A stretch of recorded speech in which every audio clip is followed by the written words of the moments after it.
nigga from the BX. That's what made me, and I love it. Not above it, yup, I love it.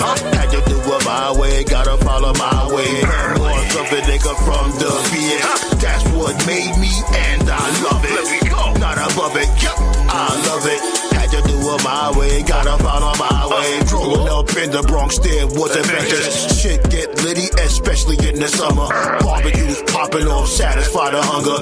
Then play space, make sure you're done up. Time to pack it up, leave the table. When I was young, shadow puppets was cable. It's no fable, times is unstable. Meal portion, the same size of a ladle. Had to go to the pantry to get the grub. Sometimes wash my clothes in the bathtub.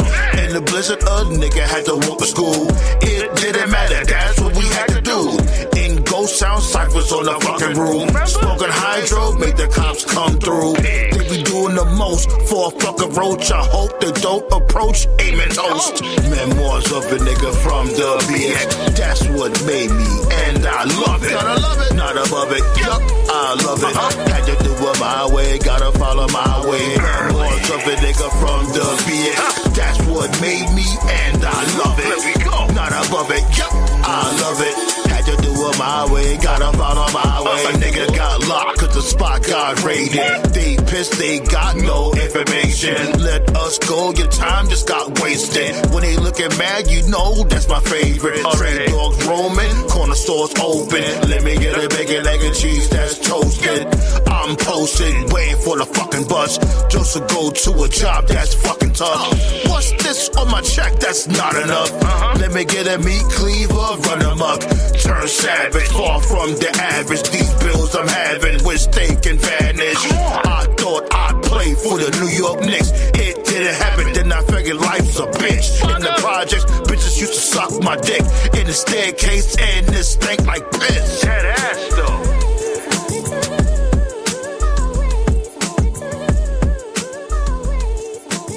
Damn! Open my damn wallet, a butterfly flew out. The hell? Ridiculous. Yo, what the hell you dream of? Fast trips, expensive trips, don't gotta pay bills, gotta get that bag quick. Tired of having nothing in my pocket, spending money on stupid shit, gotta stop it. Yo, what the hell you dream of? Fast trips, expensive trips, don't gotta pay bills, gotta get that bag quick. Whoop. Tired of having nothing in my pocket, spending money on stupid shit, I gotta stop it. Woke up broke as fuck, thinking about the money bags, wanna get the fast money on the daily task. Nothing in the fridge, so I'm thinking about the money heist. You get left, cause my pockets ain't looking right. Looking in my fridge, baking soda and a broke light. Just hold tight, the plan will mold right. Got that caper applied on rich neighbors. Might as well pray to Yahweh to Savior. Rubbing on my belly, I'm hungry and ready. Fast with a cash like Michael Andretti. No matter what, I chase those bugs. My car don't got money, credit smudge. Jobs always bother me, gotta win the lottery. When I leave the country, please don't bother me. Hard time, my pride's in the archives. Been in poverty for a long time. Yo, what the hell you dream of? Fast trips, expensive trips, don't gotta pay bills, gotta get the bag quick. Tired of having nothing in my pocket, spending money on stupid shit, gotta stop it. Yo, what the hell you dream of? Fast trips, expensive trips, don't gotta pay bills, gotta get the bag quick. Whoop. Tired of having nothing in my pocket, spending money on stupid shit, I gotta stop it. Dollar per word, my learning curve. Fuck off, you lame birds, my trap is absurd. Pocket watcher got you plotting on the opposition. The only thing holding you back is prison. Getting fired from job, time is running out. Gotta pay the light bill, Con Ed bugging out. It's imperative, that's how I gotta live. I'm broke, don't even ask for a cig. Gotta borrow money to pay what I owe. Hurricane Sandy gave us a blow. After that, COVID swallowed the world whole. Couldn't go nowhere, stay in your home. Every day I paper chase, you know what I ate. For breakfast, success on my dinner plate. Delicious. When I gotta raise, here comes inflation. Fucking hate it, I'm losing my patience. Hey, yo, B, what it do, though? Oh, wait. God damn it. That should be much better. That's right. We the ones, and they most definitely the bums, you heard? What it do, though? What's good, Black Saw? What's good, Blaze? Black Star said he got some info.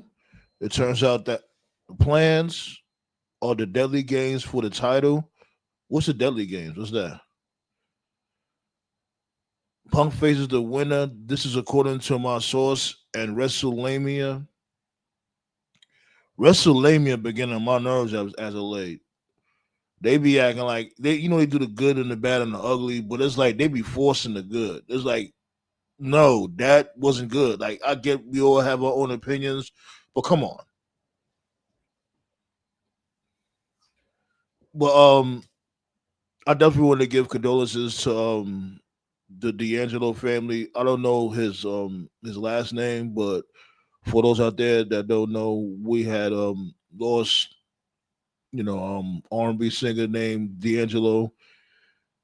He's the one that came out with My Lady and Brown Sugar Babe. I guess high over love, don't know how to behave. Yay. You know what I'm saying? He lost lost his battle with cancer, which is so unfortunate. It's like, damn. I remember from before age used to be killing us. Now it's cancer. And y'all remember just last year we had lost Angie Stone. Y'all know that him and Angie Stone, they were together. It's wow. And I think he was 51 years old. His name was Michael Archer. Thanks. What's good, Ballet?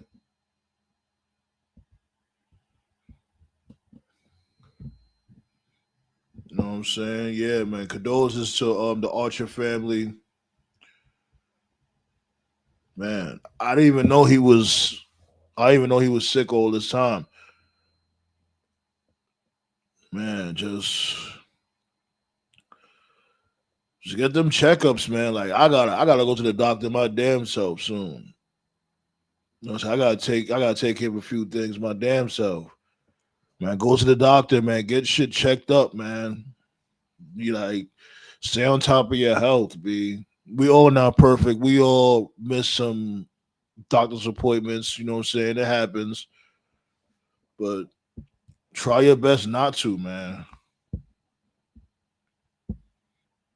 Try your best not to. I don't even like this preset. Let me see something real quick. Sorry about that, y'all. I just don't like that damn preset.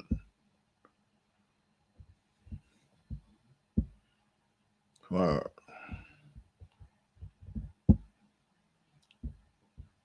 Yeah, I seen his son, or their son, I should say. Yep, dentist too. Dentist too.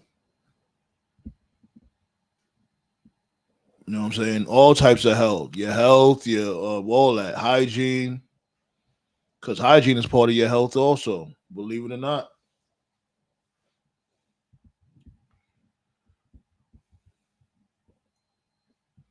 Um, but it's Horror History Month, Part 8. I wanted to touch on this dude, for the James Mitchell, real quick pause. You know what I'm saying? And then we get on to the other topics for the night. Let's get to it, B. And I'm a sum it up here and there. I ain't gonna go through his whole biography, the autobiography, whatever you want to call it. And there's according to Wikipedia, of course. Let's get to it. James Lamar Mitchell. This dude got a black middle name, Lamar. Anyway, James Lamar Mitchell, born February 26, 1965, is was an American professional wrestling manager known for his appearances with WCW as James Vandenberg, ECW as the Sinister Minister, and TNA under his own name. You know what I'm saying? We normally talk about wrestlers in horror history month. So I was like, you know what? Let's do something a little different. You know what I mean? A lot of people don't talk about Father James Mitchell.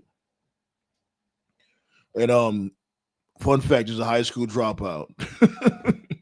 But he got his GED. You know what I'm saying? He was in Smoky Mountain. After that, he went to WCW. He debuted in WCW as James Vandenberg, the manager of Mortis. Everybody remember Mortis, a masked wrestler billed as a shoot fighter from Taipei. who was one of Vandenberg's rare oddities. Mortis feuded with Glacier. We already know Glacier be that dude was like Sub-Zero in the angle titled Blood Runs Cold because of the popularity of the Mortal Kombat video games, and faced him at Uncensored on March 16th, 1997 in his pay-per-view debut, which he lost. Following the match, Wrath debuted, signing with Mortis and Vandenberg and attacking Glacier. Glacier defeated Mortis in a rematch at Slamboree, right, on May 18th, when Wrath interfered on Mortis' behalf, causing a DQ. Glacier then suffered another post-match beating before Ernest and Cat Miller ran to the ring and to defend him.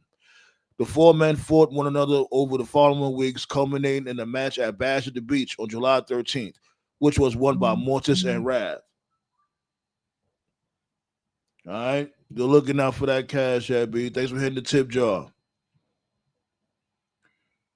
After Blood Runs Cold unofficially ended, Vandenberg continued to manage the pair through the remainder of 97 as Mortis and Wrath entered the feud with the Faces of Fear that culminated in a pinfall victory at Fall Brawl in 98.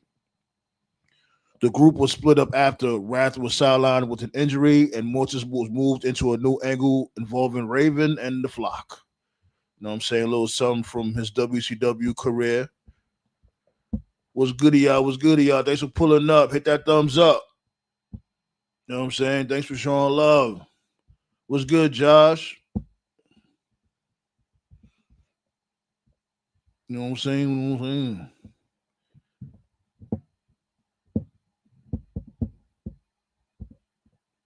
This is what happened when he was in ECW real quick. In the year 2000, Mitchell debuted in ECW as an unnamed evil priest character. He was originally planned to manage Mike Awesome, but instead began an angle with Raven. The angle was dropped when Raven went to the WWF, and Mitchell was subsequently rebranded the Sinister Minister, a heel narrator for ECW on TNN, much like the Crypt Keeper in Tales from the Crypt. Upon debuting as a manager, though, he was surprisingly accepted as a fan favorite by the crowd. He managed the Unholy Alliance, which was Yoshihiro Tajiri and Mikey Whipwreck, during their feud with the Full-Blooded Italians, the FBI, on November 5th, 2000. He was injured in an accident with a handheld machine that was used for shooting fireballs, which exploded and blew off a piece of his finger. Sheesh! That's some horror history for you right there. And we can end it off with him being in TNA. He debuted in TNA in June 19, 2002, on October 30th, going by the name Father James Mitchell. He returned to TNA along with Slash and Primetime Brian Lee, collectively known as the Disciples of the New Church. The New Church feuded with AMW, also known as America's Most Wanted, throughout 2002. In 2003, the New Church began feuding with Raven on November 5th, 2003. Mitchell fought Raven in a last man standing match that was won by Raven in late 2003. Mitchell aligned himself with the Gathering, Raven's former proteges. Oh man, this is what he's waiting for. What he was with the Monster Abyss. Mitchell led Abyss to victories over Lance Hoyt at Sacrifice and Sabu at Genesis at Turner Point December 11th. Abyss lost to Sabu in a barbed wire match. At Genesis in 2006, Abyss won his first NWA World Heavyweight Championship by defeating Sting. The weeks after Abyss's title reign, Sting seemed to control Abyss, and he ordered Abyss to come to the ring alone, where he would speak to Abyss without Mitchell speaking in Abyss's ear. Mitchell nearly lost control of Abyss. However, soon scared him straight by showing Abyss a prison. Mitchell slammed Abyss into the fence and slapped him and reminded Abyss about his past. And this when the Abyss turned into a bum. This act led Mitchell once again to control Abyss, with both men going into a final resolution as a unit, manager and wrestler, to help Abyss defend his title against Sting and Christian Cage. On January 14, 2007, at Final Resolution, Abyss lost his World Heavyweight Championship to Christian Cage during a three-way elimination match during Sting and Christian Cage. Against Sting and Christian Cage, excuse me. Abyss was eliminated by Sting after a Scorpion Death Drop, and then Sting by Christian Cage. The following week, Mitchell was later attacked and kidnapped by Sting. I remember that shit. Who threw him in the trunk of the car and told Mitchell to leave Abyss alone. And, the rest of his history, yada, yada, yada. He went to NWA and started bumping some coke at Samhain.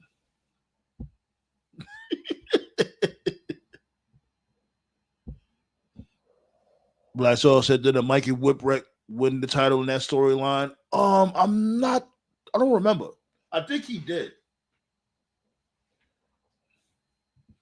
No, matter of fact, no, he won the belt. This way before. This when he had beef with Sandman, no relation. It was Mikey Whipwreck, Sandman, and Stone Cold. I think that was around the time when they was going through their rivalry.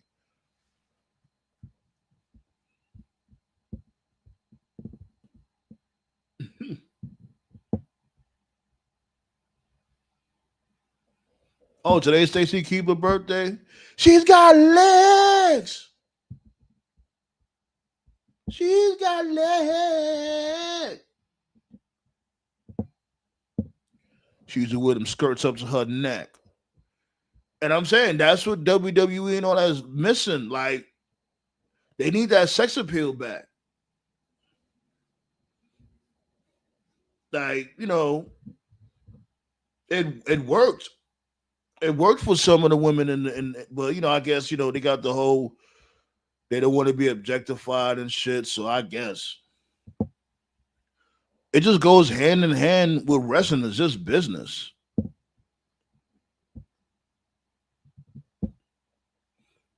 Tales from the crypt, right? That's good, Dynasty.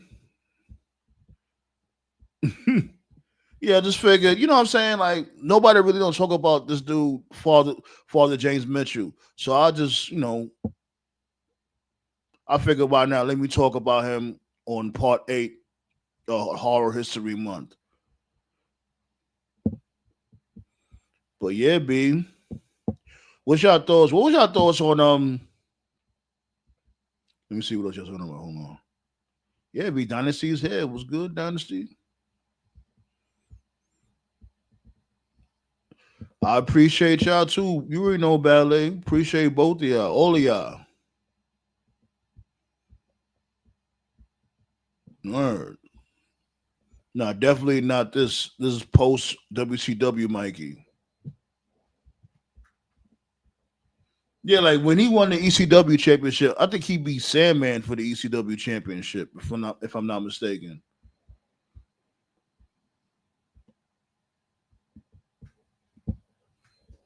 Second greatest manager to never be in WWE. Yeah, man. Surprisingly, yeah. This dude's never been in the WWE. I guess they don't got that good coke over there, B. But yeah, so we had a wrestle filled weekend. We had Bound for Glory, we had Crown Jewel. What was your thoughts? I wanted to say this real quick. And then, when we're gonna talk, we have a lot to talk about. We gotta talk about that. We gotta talk about what happened on Monday Night Raw, all that fly shit. Like the shit with Cena and AJ Styles, that match. Now, the match was cool, but at the same token, I'm like, I didn't really like it because all he did was just do all types of other people moves. And I get it. Like, oh, they paying homage to all the people that they had beef with. But it's like, aren't y'all tired of this? People kicking out of everybody's special move or finisher? Like, I'm just tired of that. It's too much of that as is. Like, y'all keep blurring the lines when it comes to these finishers. I remember when the finishers actually meant something. Come on, Sweet Chin Music. You got caught with Sweet Chin Music, you was done. It was no super kick party. It was none of that. Sweet chin music, that's it, B. Warm the jet up. We about to pack it up. We out of here. We about to go home. This racist dude, Hulk Hogan, leg drop, one leg drop, that's it. You packed up. Big boot, set you up, leg drop, that's it. Time to go home. The jackknife power bomb. That was it. Now these dudes be powerbombing each other off of a scaffold through 2 tables, and they'll kick out of that. But they'll bum out to a roll up. And it's like, that's why I don't. That's the main reason why I like it. And it's like they wasn't even trying to like, like do some maneuvers and then, basically get some momentum and then do the finisher. These dudes are just spamming finishers left and right, left and right. And the crowd, they just happy to be there. They don't know any better. They just say, "Oh, just do it."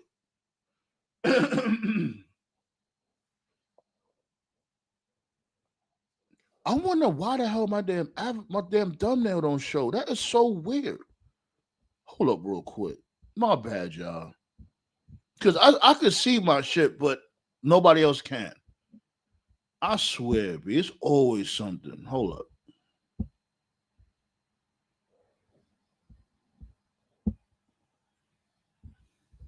Let me see. Well, I wasn't feeling that.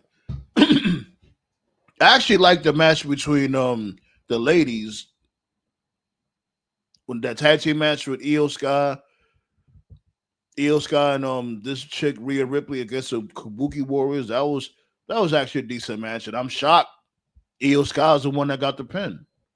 So shouts go out to Rhea for that, because I thought they was gonna have a get the pin and everything. You know how they feel about Rhea Ripley, especially her being in her country, her hometown, her home country. One more thing too, I thought that whatchamacallit, Crown Jewel was only like for Saudi Arabia. I didn't know. You know what I mean? I didn't question that from before.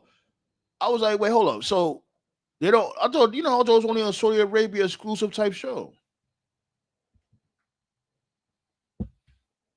Dead ass though, Josh. Only time you see somebody kick out of a super or a finisher, whatever case may be, it was like a high stakes type match. It was a match like it had to be like the main event at a WrestleMania. And only time they get kicked out of that particular move was probably like one time, tops. And that's it. Nowadays, I'm saying it's gonna get to a point now you have to bring a gun to the ring. Because everything is being like, they were trying to top the next person, pause.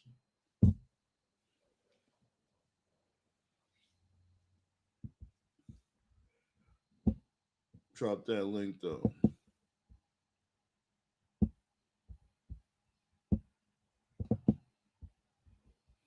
I don't know why the hell they don't want to show my avatar on the thumbnail. The shit weird.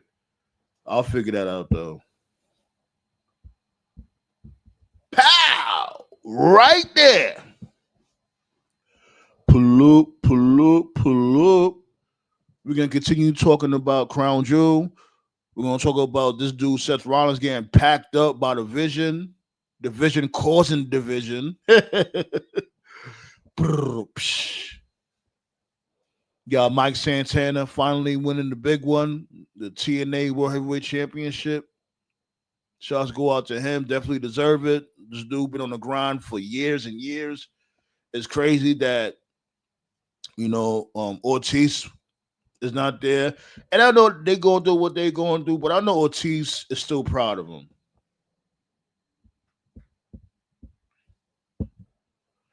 Super kick that like ho.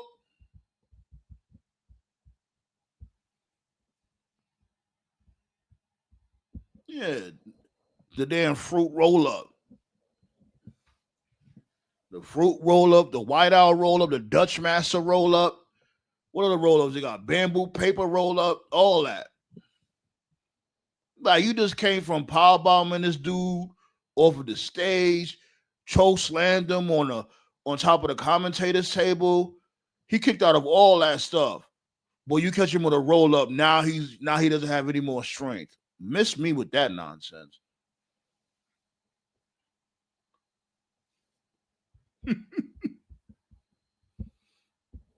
Oscar be slapping Kaidi like she's a black mother at the supermarket. I'm loving this Oscar. Like, I love when Oscar's a bad guy or a bad girl, whatever you want to call it. I'm here for that.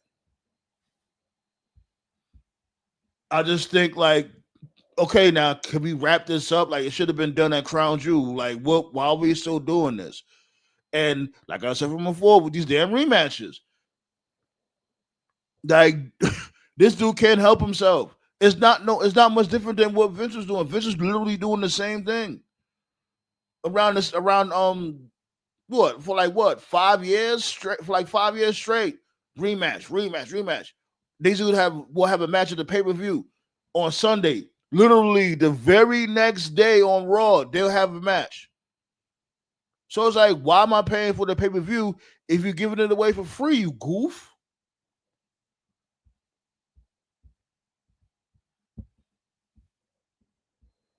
Yeah, but since they got the Rumble, their usual 4 show is not happening. I always said from before, like them convoluting the calendar year with all these PLEs was gonna come back and bite them in the ass. They don't need all that going on. Yeah, y'all breaking all these records, y'all getting all this paper, but look what's going on now. I hope it was worth it. You don't hear them talking about, oh, we breaking records now, or we getting all this paper now. You don't hear them doing that now. Yeah, they may talk about, oh, we got a big deal from ESPN. How long is it going to take for them to start getting pissed off? USA is pissed off. Netflix is pissed off.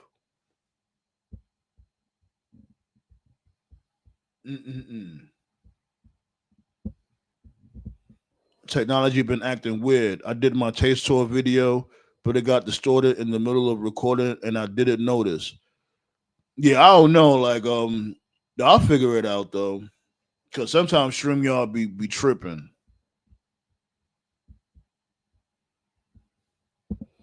Or the Steiner math, I didn't really get to read that shit.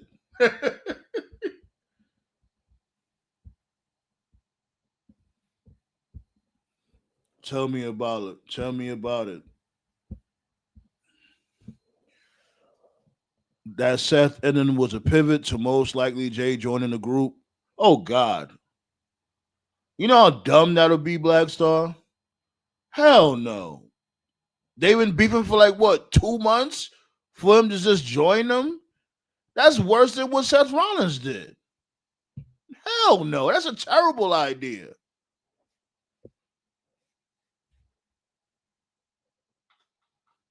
Some people were saying before recent reports saying that this injury might be legit.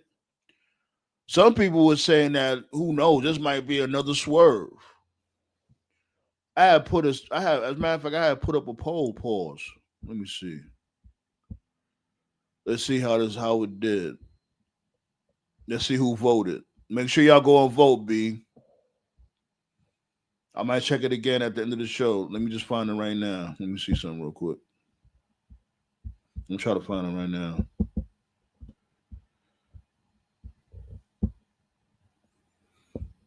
Let's see. Okay.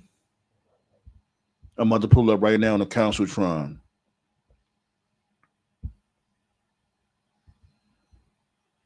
Let me see. Got some votes.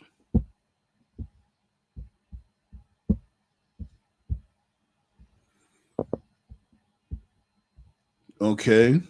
Got 8 votes. I asked, is Seth Rollins really kicked out the Vision, or is he capping again? Like, basically, is it a swerve? 63% say, yeah, it's a wrap. He's out. 25% say he's capping. It's basically a swerve. 13% said, who cares? We got a comment here. Let's see what the comment said. What? Just has one comment. What the fuck is a comment? News first, I guess. Okay, yeah, Blaze had commented. What was Blaze talking about? Man, if this is another I got you moment, I'm not sure how to feel about. Yeah, B. Like you can't blame people for how they feel because it's like what he did. Look what he did from before. Remember what he had did from before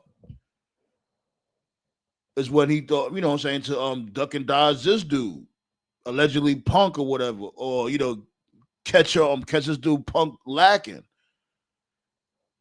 And now you gotta face Punk. You gotta face Punk because this dude Punk won the triple threat. So it's like now you're trying to do this again to catch Punk lacking again.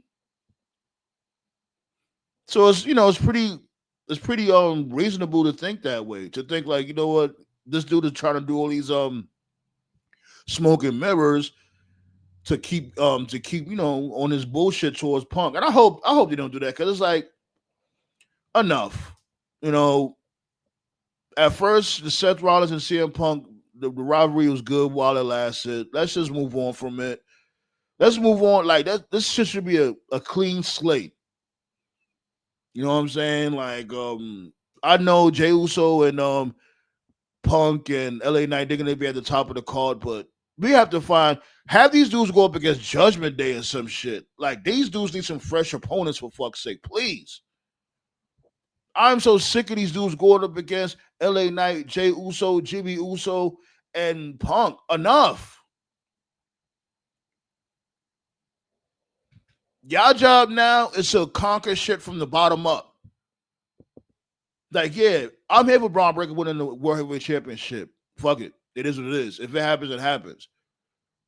Like, I will have, damn, but it's like, damn, what did you do? What would you do with Punk? What would y'all do with Punk? That's the thing. Come to think of it, because Punk is the number one contender, but you see this dude, Braun Breaker had a hell of a pop when he held that belt up. And that's what I was saying from before. Before all this vision bullshit happened, I said he was better off going to SmackDown and getting built back up properly. Just imagine the heat he would have got on SmackDown. People don't want to boo Braun Breaker. People love Braun Breaker. It's like, why do they keep forcing them to become a heel? People like Braun Breaker. They want to bark. They want to cheer him. He's supposed to be the next face. Like, why y'all waiting for? He did not have to be this dude's henchman. And like and Seth Rollins constantly say, "Oh, I don't need y'all. I don't need y'all." So why the fuck did you pick him then if you don't need him?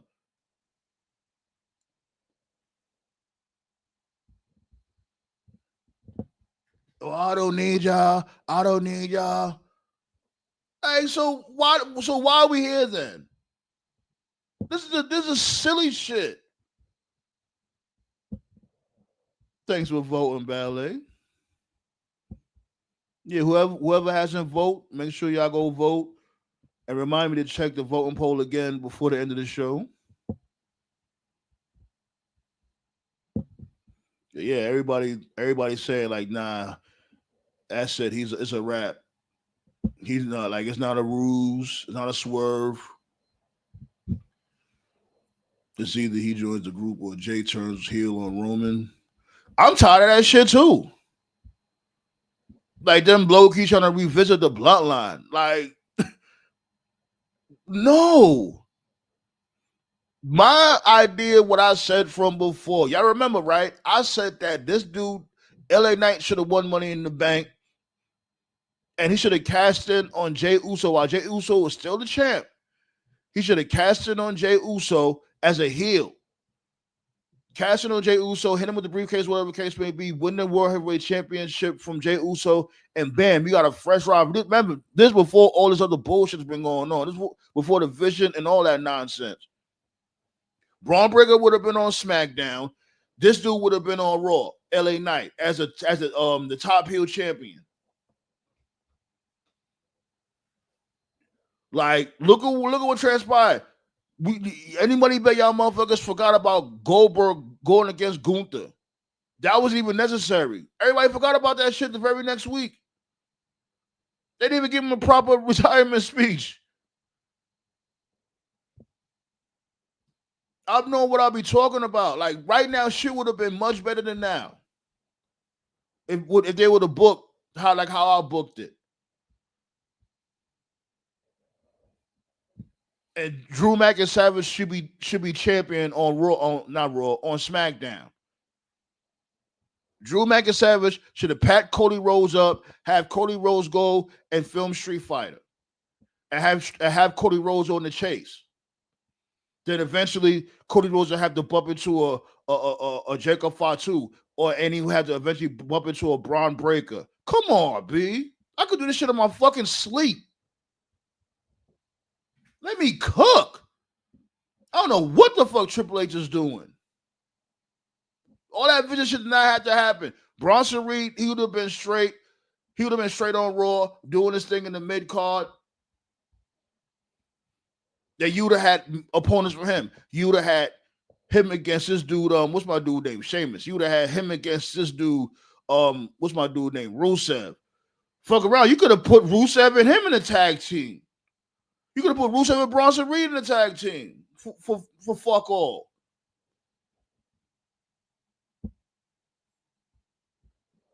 Appreciate that. The boy who cried wolf, right?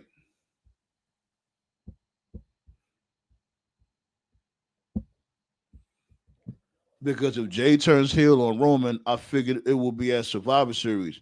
I thought it would be War Games, but now if there's a tournament, then Jay will turn heel again. If there's the rumor of a tournament, so it's gonna be a rumor of a tournament for the vacant belt. They're gonna make the World Heavyweight Championship vacant. You already know how it is, B. When in doubt, tournament time.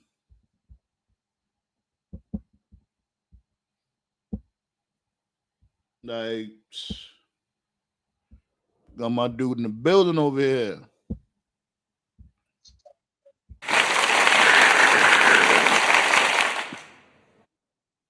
I had to do some of that blow before joining up there with you guys. All right. What did you do? Man, what's the deal, man? What's good? What's good? Talking about a number of things. I was just talking about Father James Mitchell from Horror History Month, Part 8. Also was touching on whatchamacallit, what's the name of that dumbass pay-per-view again? Crown Jewel. And I was also talking about what happened on Monday Night Raw. So where you want to start at? Oh yeah, we'll start with Raw. First of all, his reign was shorter than Leprechauns, man. I ain't seen a stable break up that fast. Thank God. Like, damn, you didn't feed your wolves? Remember, he kept saying he didn't need them, so hey. Hey man, like, how you gonna do your crew like that? Like, even the tribal chief, he kept them niggas around for 5 years, but at the same time, they respected his leadership. He tried to show, they showed his leadership, man, because he brought results. But in this situation here, they probably looked at him. They see, first of all, they see how he dressed like his wife and shit. Like, how are we gonna take orders from this dude, man? Remember, he was hiding behind his wife when he had beef with Punk and AJ Lee. He over there hiding. He's scared of AJ Lee. You'll never see Roman Reigns on that type of time. And you see Braun, and you see the Braun's putting in that pain out there, and when they looking at their leader like, hold up, man, we going through the bloodline. Pause. You hiding behind a woman? We supposed to take orders from you? Come on, son. It just makes sense. It makes sense. It's like motherfucker, I ain't like you no way. Especially when it comes to Bronson Reed. Like Bronson Reed, you don't want to put him on the shelf. Then after that, you join him? How does that make sense? Yeah, man, it was hot shot booking like they've been doing for the past year and a half. It's like when you do hot shot booking, you don't know where to go from there. You know, we've seen that many times. We've seen that with the Cena heel turn. We've seen that with the New Day heel turn. We've seen that with the Street Profits breakup. Right. It's like they know how to give us a shocking moment, but then following up, they don't know what to do. Even with R-Truth, he back to doing what he doing. Like, first of all, we want to know who. That's the most embarrassing one with this motherfucker Ron Killings. Like he had us hyped up. I'm like, oh man, we about to get some shit.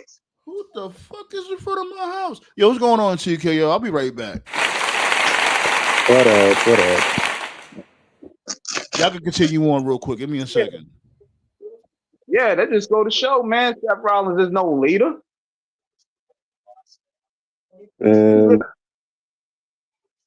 he's no leader. Like it's just like the tribal chief said, you wear your wife's clothes. How we gonna take orders from you and we monsters? oh God. Oh man. I don't even know what to say about this. I mean, they said this turn wasn't supposed to happen until, which is what I thought. I thought this turn was going to happen for WrestleMania, just like everybody else did. But apparently Seth is injured, so they did it early. Now, and you know what's happening now, bro? What we gonna do about War Games? He done blew the whole plan up. They could have rolled him out a little bit better than that. War Games shouldn't even have been a thing. Like, they keep forcing this War Games. War Games, it made sense when the Bloodline had something going on. You know what I'm saying? Because that was, brewing, rightfully so, for a minute. Now it's just being forced. Because like who's gonna be in War Games match? The Crimson Day? Who they beefing with? Dragon Lee? Fuck, nobody want to see that shit.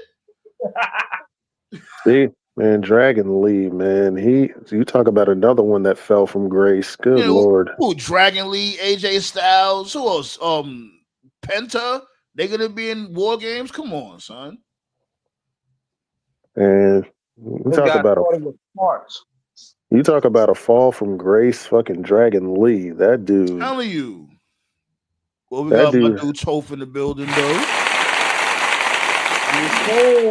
Yeah.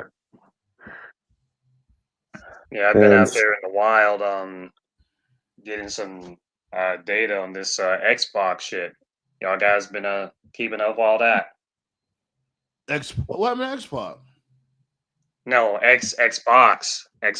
Oh, Xbox. Oh, what was it? What the fuck happened? Like, come on now. Come on. Enough bad news for the day. Right. Yeah, y'all heard about all that? Is it going on in your area? No, I ain't heard anything about Xbox. What happened? Oh, okay. It's all over social media. People are freaking out. So about 2 days, it was about 2 or 3 days ago. It started going viral on Twitter, and then like Reddit, then TikTok, and then it got to a point where like they covered it on Good Morning America.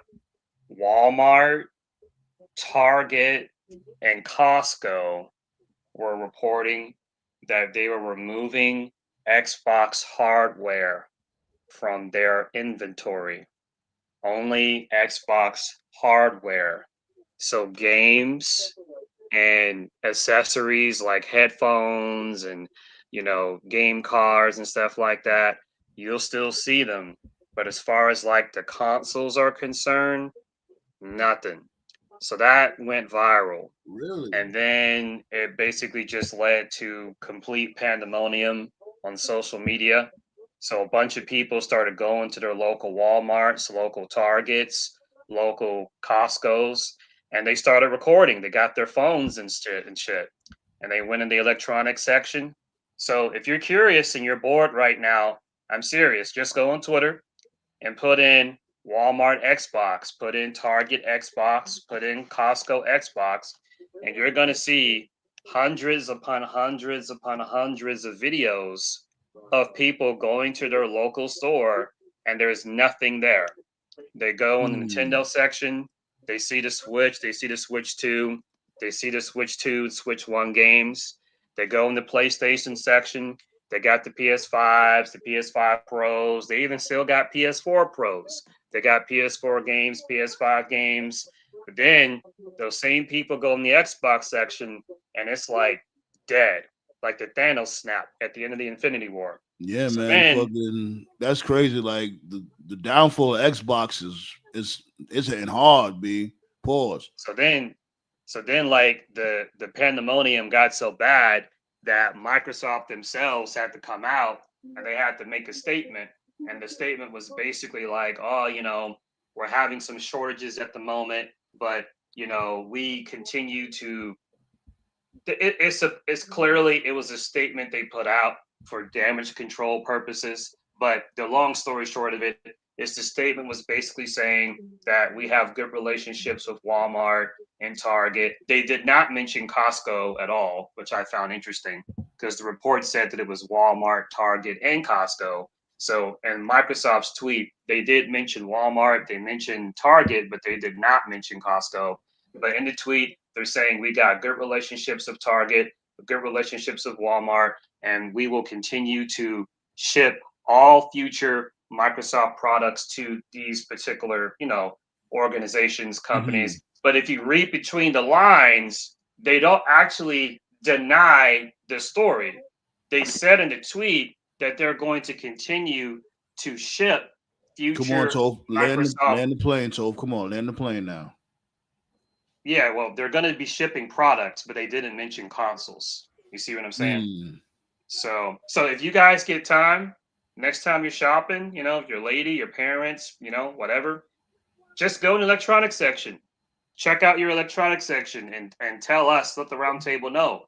Do they got any Xbox shit in your area? Because I know a lot of times you Damn, they shop, was about you're to not paying shut that attention shit to down. it. Yeah.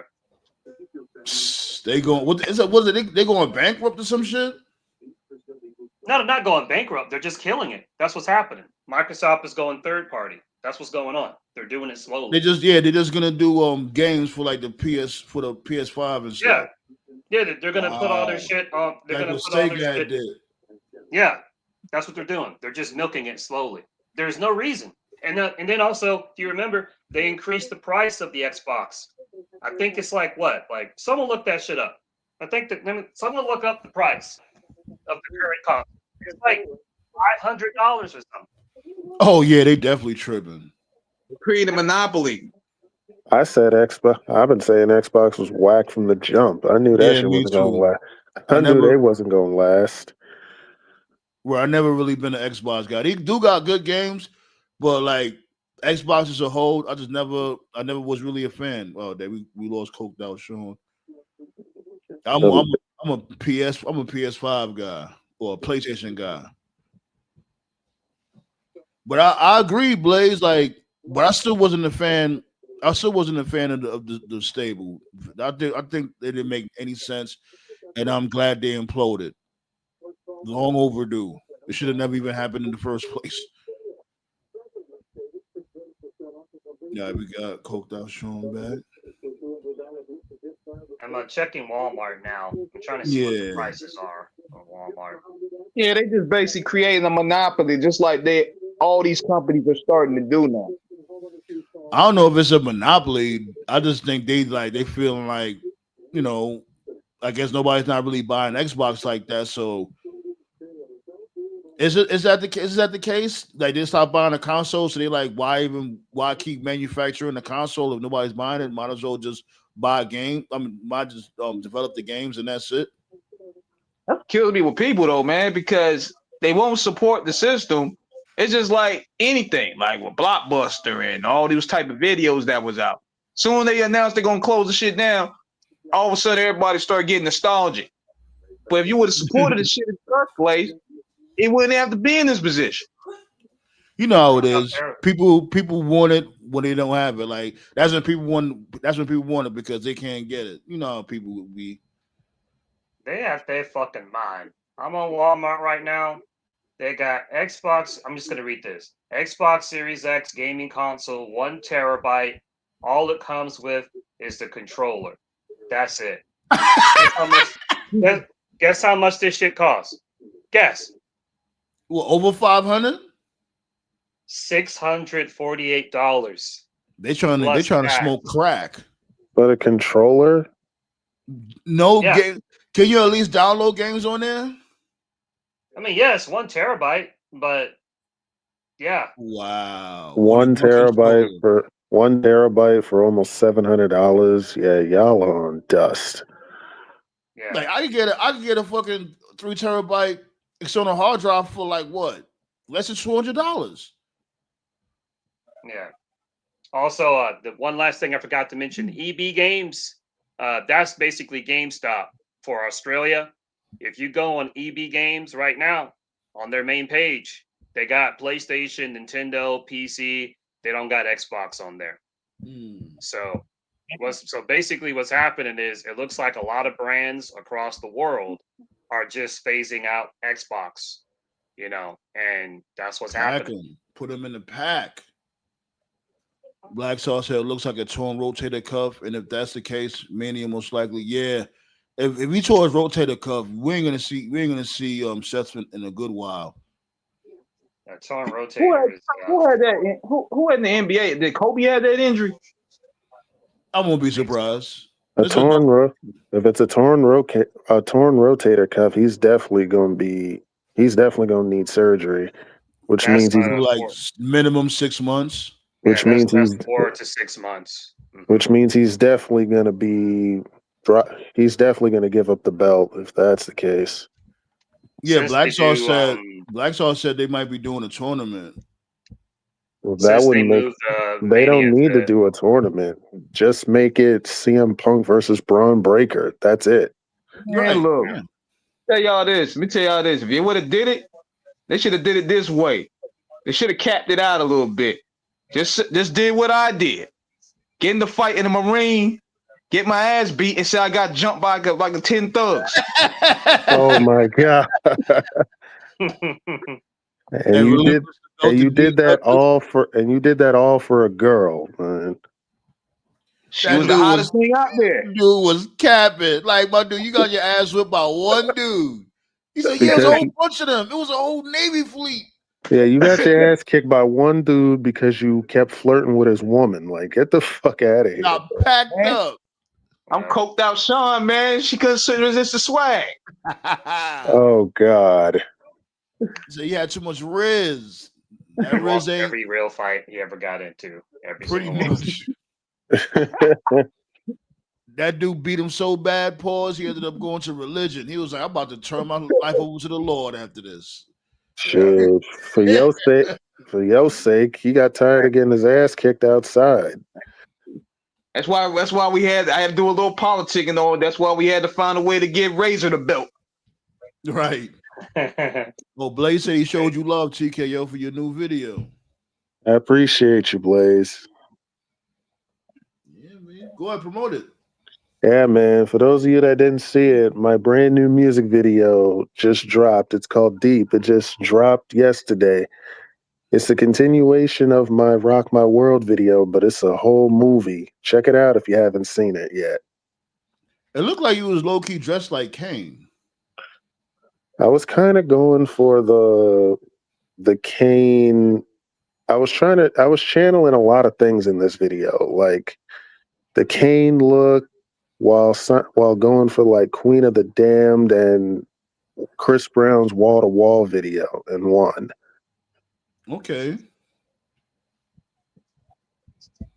There you go. Yeah, man. I think Black Stars asked you if the Cell Games is back on. Yo, Dragon Ball Z. Yeah. Oh, because Toph has Cell. Because Toph has Cell as a sticker. Cell Games is always on, never ended, man. Still going. Yeah, so y'all seen Crown Jewel and shit, right? Yeah. What's your thoughts on the Cena and AJ Styles match? I thought it was fine for what it was, because it was their last match, so they were just gonna have fun with it. I think a lot of people are kind of overhyping it, but that's about it. Match of the year candidate. You heard that? I thought it was a fun match. But see, people going overboard, of course, and they could comparing it to the stuff in the past. Like, nah, this ain't like Brett and Owen in the cage, or this Oh ain't hell nah. this But ain't it's not this even ain't like their previous matches from 2016 and 2017. Honestly, Yeah, like the match that Cena had with Cody Rhodes at SummerSlam was better than that match, in my opinion. nah, nah, they look, hyped it up because of they was doing different people finishes. That what brought a little hype up to it. So I yeah, think and plus they were all like Cena's old opponents. So it was a great homage thing. So it's a little sentimental value that they added to it. But it But ain't he better did the than a same lot of the thing. shit. He did the same thing with Sami Zayn. Remember in the U.S. Open Challenge, he was doing everybody's move. This That's yeah. because he's on a retirement run, bro. That's what retirement Yeah. runs are. You just hit your best hits. well, That's it. everybody. I don't think everybody did that before though. I think Cena's the only one that ever did that. I mean, Like rest of the that's all he community. has to do because he's on his retirement run. Just hit the best hits. Nobody wants to see a match. They just want to see the best hits. They react to it. That's They're all. Now like see, Cena, Dwayne you wants can't to really wrestle anyway, Cena. So might as well just do that. you see the Rock trying to vouch to be his final opponent, right? Oh Of course he God. is. Oh God. And if he really wants it, he'll get it because he's If the he boss. if he wanted it, he could have got. I would have He preferred doesn't have it. Rock over Lesnar, but even still, that's a small Unless window. he's training right now. There's no time left not to get his body into shape he wants to get himself into. I'm telling you, Even if that's why he he is, lost all that weight, B. That's why he even lost if he all that is weight. training, even if he is training now, it's too late. Like, He Right. could have been training from before. Remember, he hasn't been on only time we see him was on what? Smashing Machine pause. He could have been training way before then. He had to train for that. Yeah. But ain't Because nobody I trying don't to want see to see that this whole match thing. though. Let's really be real. Ain't nobody trying to see Cena versus The Rock. Or Cena versus. I don't really want to see the Cena versus Gunther thing, man. I No, mean, neither do I. They don't I have mean, it anybody. would have been great. It's the situation. They don't have anybody else because, unfortunately for them, they don't have that. Like in a perfect world, it should be Edge, but he's not with WWE. So when you look at their roster, it's like, well, it's unfortunate because so much of this year was just wasted on that heel turn that didn't work. So when you look at their roster, they have not built up any of the newer, younger generation to be that person. So it's like, okay, who should it be? Okay, they dropped the ball on Drew. It can't be him. It's like there's no story relation with Fatu. It can't be him. It could have been a Carmelo Hayes if they built him up right, but he's not over enough. They already did Punk. They already did AJ. Rock is not doing it. Triple H is retired. Michael's retired. You see what I'm saying? Like they don't really have any other options. So, Hey, there's one wild card. There's one wild card. Y'all ready for this one? Chris Jericho. But Jericho, his contract ain't up until next year. yeah, you're right. yeah. Oh damn, this whole thing is fucked then. Yeah, his contract This whole expires thing was screwed. This whole thing was screwed. January. This whole thing was screwed since the beginning of the year. Like, let's be real, man. But now mean, It was no plan. the latest word is that Cena's next challenge is going to be dominant. That's why he's been winning so much. Yeah, he might as well just get the belt off of Dominic because he's not really doing much with the belt right now. He got the rivalry between him and Rusev, but let this dude win that Intercontinental belt. Since this is last year, he never won the IC belt before. At least He didn't. that's the least they could do to But the make up thing for is, Cena's never won the IC belt because he's never made it a priority to win it. Like, right, he won the U.S. Championship instead. exactly. Like the IC title's never been on his radar. It's like Hogan. Hogan never had it. Taker never had it. Some people don't need it. They bypass it, and he's one of those guys. Yo, Blaze, I don't even know what the fuck happened with the LWO. I think they got stranded in Mexico or something. The LWO ain't. Who cares, man? The LWO was just a waste of time. Like, let's be real. Yeah, But yeah, they don't have anybody else. So, oh yeah, what's up, Black Star? I'm good. But yeah, they don't have anybody else, so they're choosing Gunther, according to the reports anyway. They're choosing him most likely because they're thinking that they want to be sure. I mean, because so far these past few matches have been good, but I'm imagining they're choosing Gunther for two reasons. One, they want to make sure what's the best banger we can do on his last match, right? You can't. It's impossible to have a bad match of Gunther. Even Jey Uso had great matches of Gunther. I don't think Jay's bad at all, by the way. He about to turn Cena's chest into hamburger meat. Right. And I think the second reason they chose Gunther is it'll be a great Thanks, it'll be great. Ballet. It'll be great to give him something, because like if Gunther came back right now, it's like, well, what would he do? He doesn't really fit in anywhere. You know what I mean? So it'll give him something to do. It'll give him some credibility. I mean, not that he needs any credibility. He's a former world champion, you know, a two-time world champion, King of the Ring winner. Yeah. So and that's why I get why some people are like Gunther doesn't need it. He's already established, and I agree. But it's like, but they already fucked up. In a perfect world, his last match would be against like an NXT call-up, like a Trick Williams or someone like that. But they're not going to do that. So if it is going to be an NXT guy, I'd give it to Obafemi, but they're not going to do that. Hell no. Right, especially after Brock killed him. Like you could have, because I saw some people were saying Oba should debut and just fucking kill Cena, or some people are saying that Cena's last match could be against Oba and Oba can kill him. And I'm like, that's a great idea until you realize they already did that with Brock. So for no reason, like nowhere, right? They did that for no reason, and people already forgot about Brock Lesnar already. Just like that. Already, people are not even talking about Lesnar no more. So you brought him back to squash Cena just for him to disappear and have Cena go on to fight AJ. Like what? Eat, sleep, suplex, repeat. Jesus They're Christ. doing great. Yeah, man, it's weird. It's like we talked about before, man. Like two things can be true. Like they can still be making money, but creatively be brain dead. This has not been a good year for them creatively. 2025 is not like one of their worst years. Yeah, right. Man, creatively, it is. Got to get Michael Hayes and Road Dogg out the paint, man. Mm-hmm. Well, you got to get Triple H out the paint.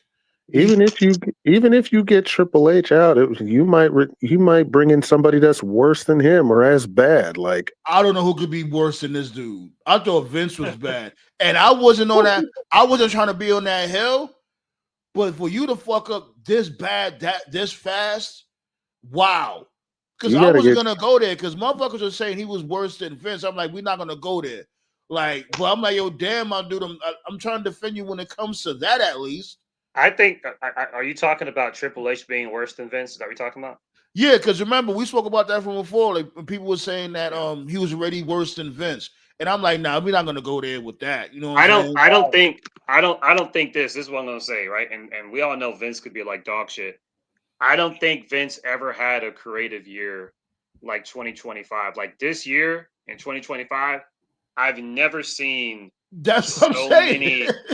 I've never seen so many hot acts and hot storylines, and just one year fizzle so quickly. And just one, like it doesn't sound bad until you like go back. Like in 1 year, you fizzled the New Day's heel turn. Like they were getting nuclear heat at the end of last year, and they were still getting nuclear heat at the beginning. You fumbled that. You fumbled New Day's heel turn.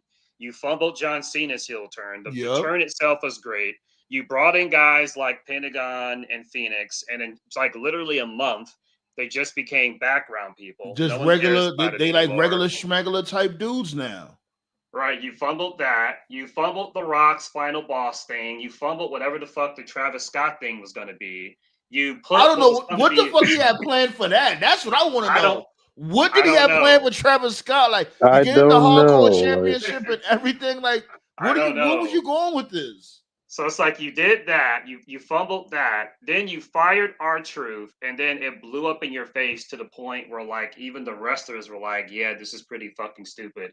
Then you brought him back, you had him cut his hair, cut a great promo that did good viewership on social media. I think the video had like 3 million views or something like that. Yeah, something. And you gave up on it in like 2 weeks, you know, and then you gave up on Cena's. And mind you, he took him off TV for that long too. It was like he did the big promo. He had him, didn't he? Matter of fact, didn't he lose to somebody before he left TV or something like that? He lost. Yeah. He got squashed by JC Mateo the week before he Yeah. got fired. So Mhm. Oh yeah, that's why. Yeah, I'm talking about when after Yeah. he had came back. Yeah, they just took him off TV. No rhyme or reason, no nothing. he So had a match with John Cena, and it ended in a no contest. And then they just okay, removed. Right. So him. right. yeah. So Yeah, he did yeah. all that. Wait. So he did all that. He did all. So now we're talking about all the stuff he dropped. So then also creatively, like the tag team division is like deader than it's ever been. The Judgment Day are the tag team champions again, and just like the first reign, they never defend them. The women's title scene, specifically on SmackDown, is fucking dead. Tiffany Stratton has been champion for like nearly a year. She just lost to Stephanie. It should be a big deal, but it's not because she doesn't fucking fight anyone. The creative is bad. Like, yeah, this has not been a good year creatively. Vince has Oh, never. I ain't even When Vince think. would fuck up, he would like fuck up morally. Like, it would be like one really bad show or one really bad angle. Like everybody remembers Hell in a Cell, the Fiend, Seth Rollins, right? That Mm-hmm. was dog shit, right? When Vince fucked up, it would be like one match he fucked up or one big program he fucked up. But you would never have like a whole year where it's just like every month. You fucked this up. And look You fucked it and was look spread out. and look what they did to the tribal chief, man. Yeah, he's How you definitely gonna not have the same. how you gonna have your biggest draw get his shoes taken, man? Like How three you gonna have times, him? right? Was it like He How three got you times? gonna how you gonna have him get his who the father snatch? How you gonna have him lose the rumble? You gonna make him lose mania? You gonna make him get stretchered out? Stone I Cold mean, wouldn't done that shit. I wouldn't have had a problem with all of that if the follow up was actually good. What's good, To me, Tyler? I'm just saying, if the follow up to all of that was good, then I wouldn't really have a problem with it. Because I was like, when he first got his shoes taken, I'm like, oh shit. Yeah, I liked it when he did it once. But you know how WWE is. Oh, that works. Let's do it like 5, 6 more times. Right. With no act right Yeah, for almost a whole month. yeah. I'm like, dude, I if you think don't beat this guy and get your shit back, good lord. And remember in I think SummerSlam, they won the match. Him and Jay, they won the tag team match. And it's like, yo, my dude, go get your sneakers. It's like he didn't even want them anymore. right, yeah, yeah. I And think the then, most egregious thing that they've done this year, and I didn't say anything because it's not AJ's fault. AJ was just doing his job. When AJ cut the promo before the match with Cena, AJ took the mic and just think about No, this. I don't know. I Okay. think Triple H told him to say this. I ain't gonna hold you. I don't Yeah, think he right. wanna. I don't think he wanna went into that shit on his own. I don't think he went into that shit on his own. But go ahead. Yeah, of course. Yeah, AJ took the mic and he said, "We don't need a story." I'm like, bro, if that happened under any era, if Hulk Hogan took a mic and said, "Brother, I don't need a story," if Stone Right. Cold What if Steve you said that Austin about him and said, Macho "If you Man? think," Me and Macho Man don't need a story, brother. Yo, that's that it, WCW Russo booking right there. man, Like, if are they'd have you said fucking that, right, crazy? man, if they had said that on if any other Stone Cold, if they had said that on any other right. wrestling promotion, that shit would have been eaten alive. Come on. Right, exactly. The fact that that was the final sale to the match. AJ saying we don't need a story. If that is not just a declaration of we don't know what the fuck we're doing, I don't know what to tell you. So Yeah, you know what? You know what? I think what it is, it's just, and this is why these companies are struggling right here. You know, I'm gonna take it to another level here. They are scared to really put the rocket ship behind the black talent. You got so much black talent that's ready and eager to go, but they don't want to upset the good old boys club, so to speak. They ready. They got the whole monument of black talent ready to bubble and take this thing over, but you don't want too many of us in the circle. You know, we'll outdo their favorite. Right. The fact that Keep us to Carmelo the mid Hayes, card. the fact that Carmelo Hayes has not won a singles title yet is beyond a crime, honestly. Thanks a lot, Ballet. So Ballet had put TKO's new video in the chat, and she also put my latest track in the chat, Memoir. So make sure y'all hit those up, B. Yes, sir. Appreciate you, Ballet. That's right. it's like what they doing, man. It's like, okay, we're gonna keep them over there in NXT and TNA. We're gonna keep them over there for at least about a good year or two. But these guys are ready to take over that main roster. Trent Williams is ready. Speaking of black talent, how do y'all feel about this? Wes Lee getting released. I'm not surprised. When I seen that shit, I wasn't surprised. I ain't no surprise. Damn, It's like he that's was horrible. stagnant. My dude, like he was your, I don't care what nobody says, you got rid of your best North American champion. Your best North American champion, primed for the NXT title, which is what I thought he was going to be prepped for. You take him off of TV, you turn him heel, you have him cut his dreads, only for him to just sit in catering. And didn't he have the crew, the dudes that was winning the Timbs? Yes, and nobody knows who the fuck they are. Like, what are we doing here? They was like, we got Javon Evans. We don't need you. Oh And my speaking of god. speaking of that, I saw TKO posted this before we went live. Over a third of the arena had left Bound for Glory before the main event between Trick and Santana even started. And I was Yeah, just like, because what the fuck do you expect? Like you fucking had Slammiversary in his backyard where people actually fuck with Santana, you know, where he actually had like the strong Puerto Rican fan base. Don't nobody care about that shit up there. What were they expecting? And not only that, I heard Milwaukee's a real racist state. That's another thing too. So they left. Well, they left halfway through the show because of the Hardys and the Dudleys. So it is what it is. yeah, most of them. That's what they really wanted to see. Well, the match wasn't even good, so I don't know why. I don't know what they wanted. I don't know why. What the Shit fuck were they expecting? I mean, like, That They shit too was dog old, shit, man. bro. I watched that shit live. Right. They Like, try to sell it up I nostalgia. don't want to hear bully. And they I got don't these want to hear Bully motherfuckers talking with about double storytelling. champions. These dudes Bully. had the Hardys Right. with double champions. Man, Like, it's why like- do they got That's why the no, they're not the TNA and Hardys, NXT bro. championships? They're not the Come Hardys on, anymore, bro. Sandman. They're the whores. The Hordies. The Because they Hordies. stay hoarding and they stay whoring. I'm gonna ask y'all this. That's like to me, and you know what I'm saying this with the best analogy here. Would you be entertained watching Curtis Blow and Kumo D battle? I guess at the time. We talking about This is exactly how nowadays? this is exactly how this match look. You know what I'm saying? This is exactly how this nowadays. match look.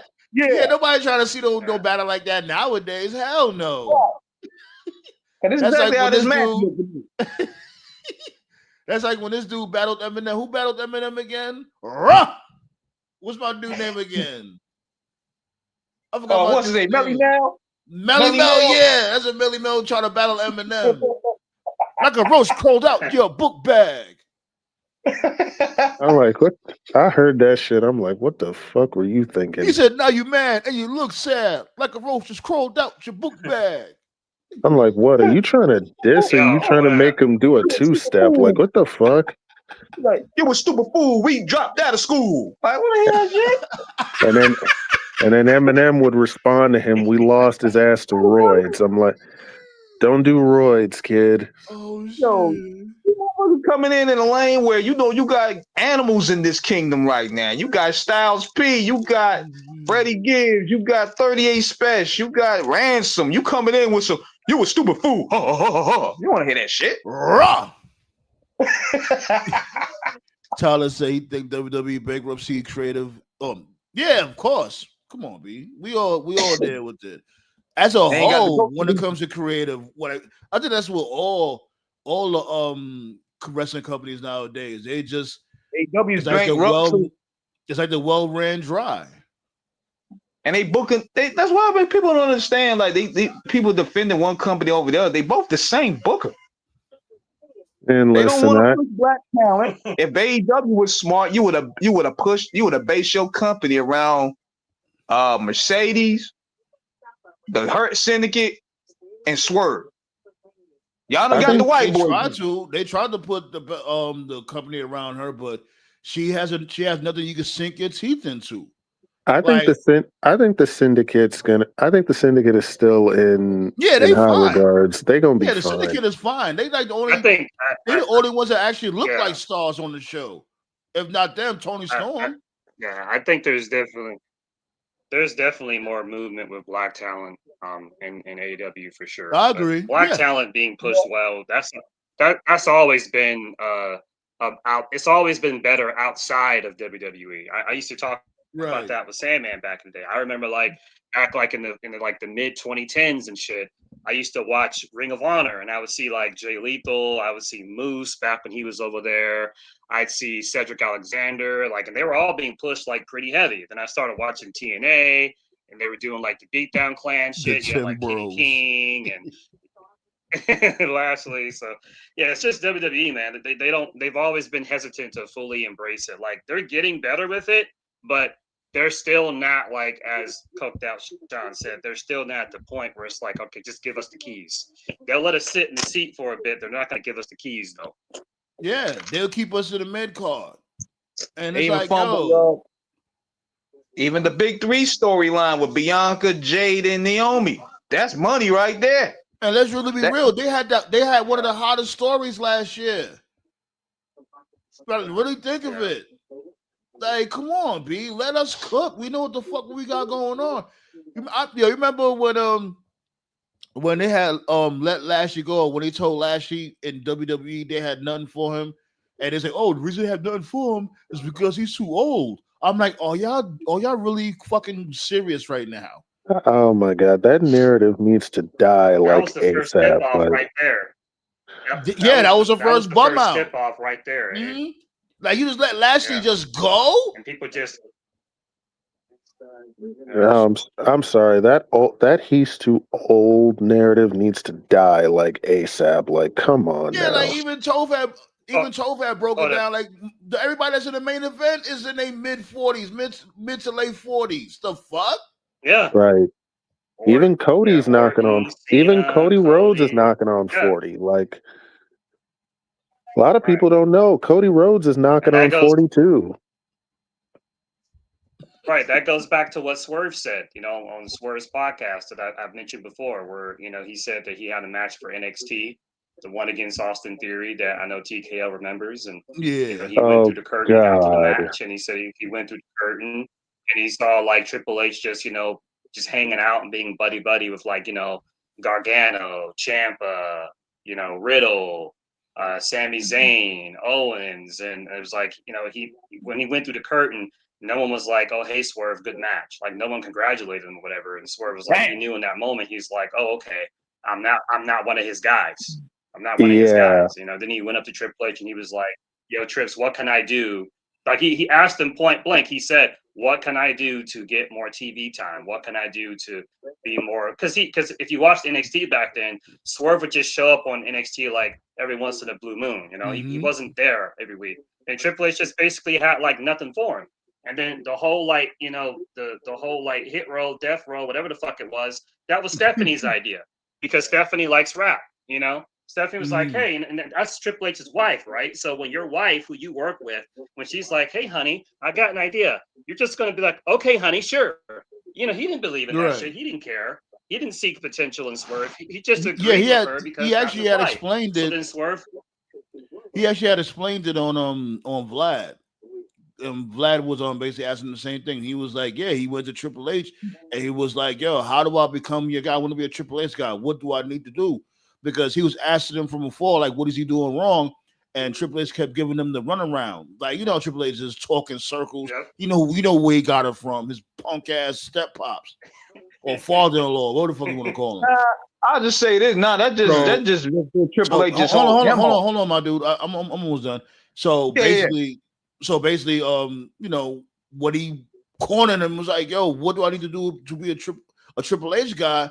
Triple H was like, he didn't know what to do, so he just sent him to Shawn Michaels. Like he didn't want to deal with him anymore. And then when he went to Shawn Michaels and was like, yo, what's going on? Want to watch some tapes? That's when Shawn Michaels fell in love with him instantly. He was like, oh my God, you actually want to watch tapes with me? And he's like, yeah, like doesn't everybody? And he's like, not really.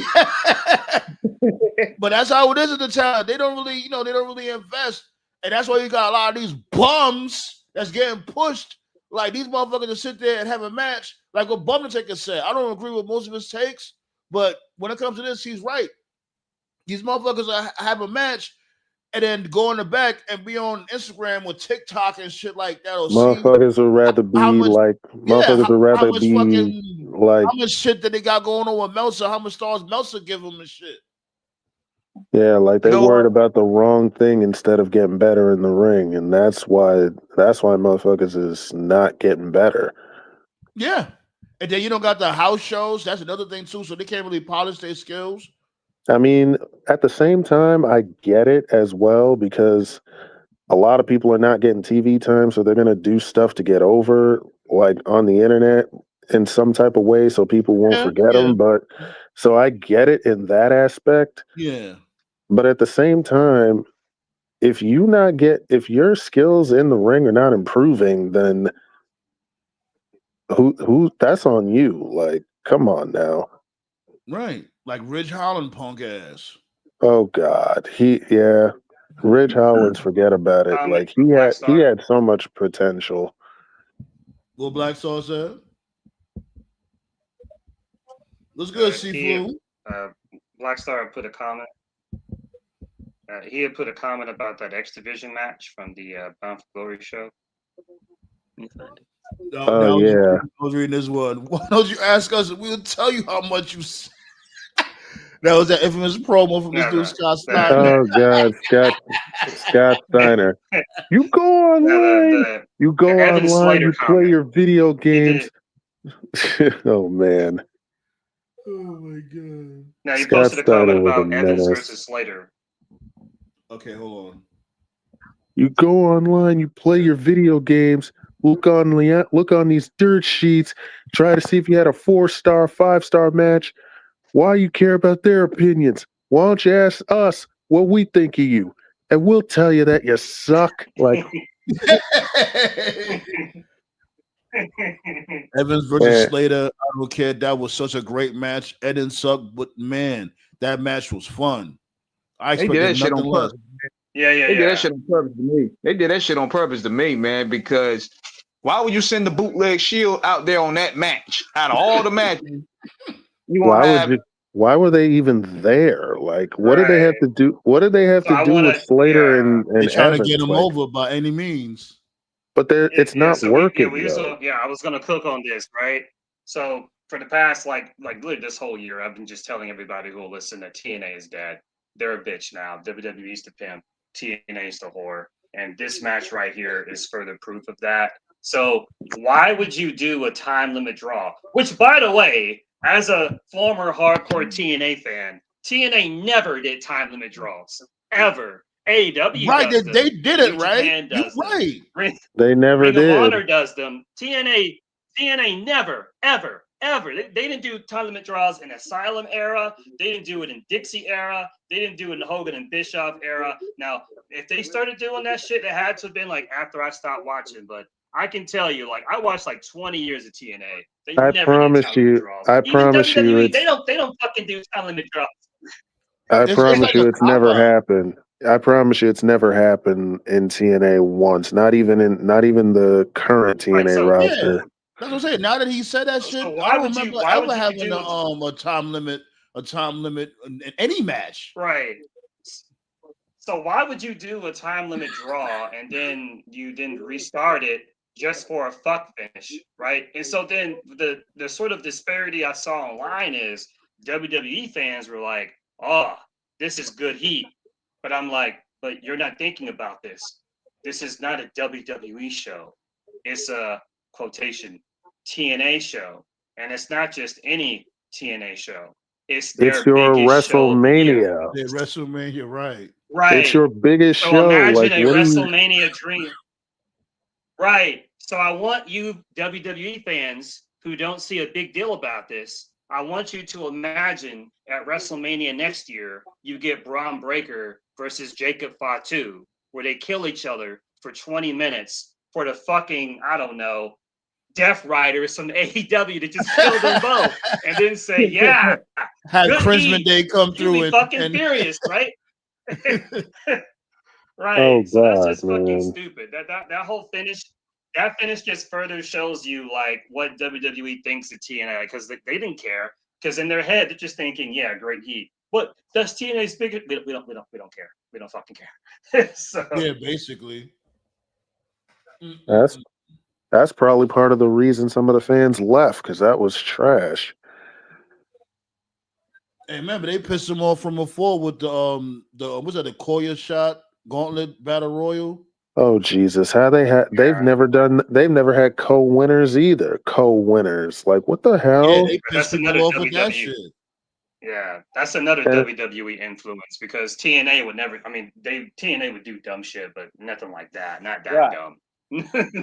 and they gave it to Kazarian and Nick Nemeth. First off, Kazarian just lost to Steve Macklin at the beginning of the night, and Nick Nemeth was in a tag team. Like, He shouldn't wh- even have lost him. He shouldn't even have lost to Macklin. Not like Macklin. But he just took the belt off him. Why y'all ping ponging the belt like that? what? So No, here's the what thing should have about happened Kazarian, is right?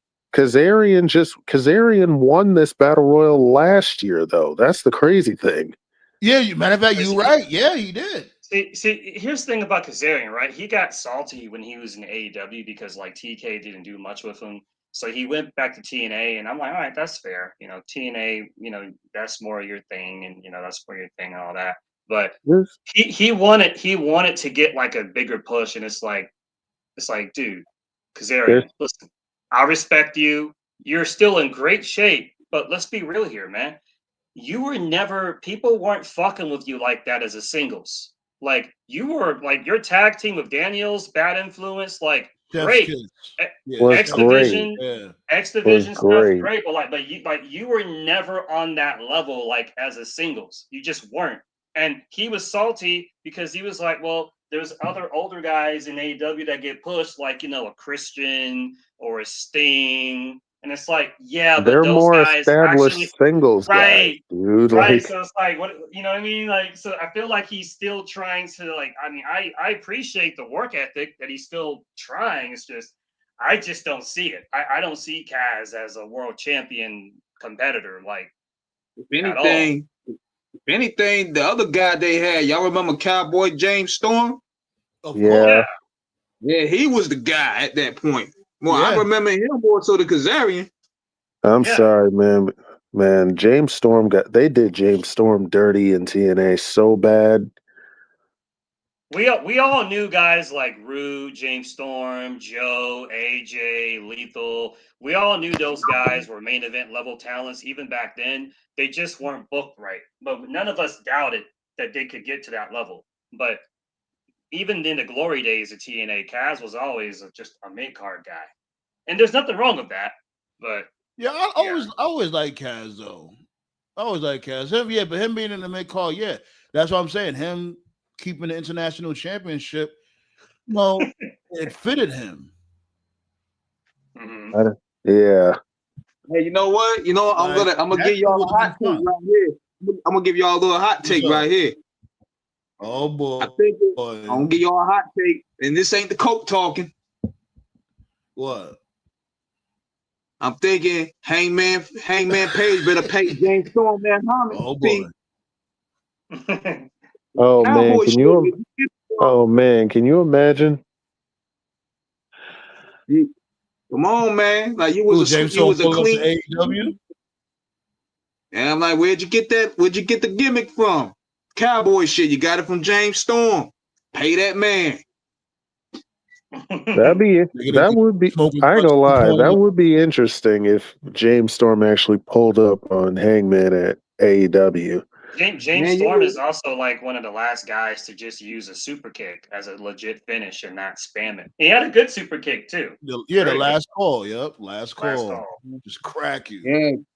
yeah, you was a now we gotta keep it buck, man. Like you was a school teacher. Then you became a wrestler. Yeah. He was, yeah. So Yeah. man, you saw James Storm and you got that cowboy shit. That's what just keep it buck here. Yeah. What happened was he was a Ring of Honor. Well, as you just said, he was a school teacher, and then he became a Ring of Honor young boy, or as they referred to it, prospect. Then he joined the Bullet Club back when it was red hot. But Bullet Club already had Adam Cole, and of course his name is Adam Hangman, or Hangman Adam Page or whatever. So you can't have two Adams in a Bullet Club. That's just weird. So he had to think of a new name. So he was like, I know, I'll be Hangman Page. So he started coming out with a rope and the bandana and shit. But they never explained, okay, well, why do you have the rope? Like, you're from fucking Virginia. Like, why do you have it? Like, Virginia with the rope. Yeah. You know. Right. So he didn't really figure out the character really until his AEW days. We're gonna hang some niggers tonight. But just like Coked Out Sean said, really the basis of the character, yeah, he did basically rip that from James Storm. He did. So I didn't even notice that shit. It's really just right there in your face. I didn't even notice that shit. And James Storm, man, they did James Storm dirty for real. Yeah. Well, you know who I else? ain't gonna lie. It was for the greater good, Bobby Roode. Bobby Roode had a really good reign. Now, even after that, I was gonna say, you know who else was a cowboy, low key? Who? Bret Yeah, Hart. He used to wear cowboy boots in his spare time. Yeah. Yeah, I mean, yeah, his gimmick was basically a cowboy when you think about it. I mean, think about it. Sharpshooter. The excellence of execution, sharpshooter, the best there is, the best there was, the best there ever will be. What did they call him when he came out? Bret Hitman Hart. Yeah, I think he was like an assassin. Yeah, like he was like an assassin. Mm-hmm. Pretty much. Yeah. I'm telling y'all, man, a lot of these guys be sharking the indies, man. Like I said years ago, I think when I did this show, I'm thinking the Usos did some bite from the Briscoe brothers. I'm just saying. Oh, hell yeah. They definitely did. The whole Usos penitentiary is these dudes' whole swag. Yep. And I like the Usos, but yeah, they're just PG Briscoes. Yeah, it worked. It worked for them. I ain't gonna lie and say it didn't work. You know what I'm saying, but it just is what it is. It's like this dude Triple H stealing from Shane Douglas. We all know that dude Triple H stole this dude whole swag. I mean, from the promos and all that shit. Yeah. And a lot of people crap on the indies, but they copy it. It is what it is. Yeah, and I never got about it's the same thing with rap. Drake does it for a living. But then when the minute the Bullet Club took Too Sweet for them, all of a sudden cease and desist. I hated that shit. And it's like, I get it, but it's like, yo, come on, my dude. This wrestling. Yeah. Everybody always lends and steals from each other. And plus, Too Sweet wasn't even hot until the Bullet Club did it. Like, let's be real. Right. What I never got about the Triple H thing. Let me read some of these comments real quick. We ain't forget about y'all. You ain't forget about y'all. Shouts go out to Tyler C-Flu. Oh, damn. Those dude Coked Out Sean again. Damn. Okay. Let's see what Tyler's talking about. Zachary Wentz and Trey Miguel say their TNA contracts are set to expire at the end of the year. They'll be fine. Myron Reed, he doesn't have his contract yet, though. Myron Reed. That dude looked just like my nephew, I swear. Wow. What Black's all talking about. Moose and his driver Miss Daisy ass went scorched earth on AEW. Just shut the hell up and kiss white women's ass. Storm was a transitional champion, which is sad. Then Rude did him worse. He turns down NXT for Rude to go to NXT and take the spot left by Storm. That's Bret level hating. That is kind of ironic, though, ain't it? Storm did a quick pop-up on NXT, then dipped to be with Rude, only for Rude to take the NXT deal. Yeah, apparently NXT folks don't make much. I don't know what the money is. I know Finn Balor was like one of the few NXT people that was making good, because if you remember when he came in like stripped fresh off the Bullet Club. So they did the Balor Club. Remember the Balor Club T-shirts and stuff. Mm-hmm. So he was doing pretty good merch wise. So I know he was one of the few NXT people ever to have a 6-figure contract. But from what I understand, what? Wow, really? Damn. Yes. Mm-hmm. Yeah. He was cooking on NXT, so it makes sense. 6 and figures, he was still getting Bullet Club. Right. Wow. He was still getting.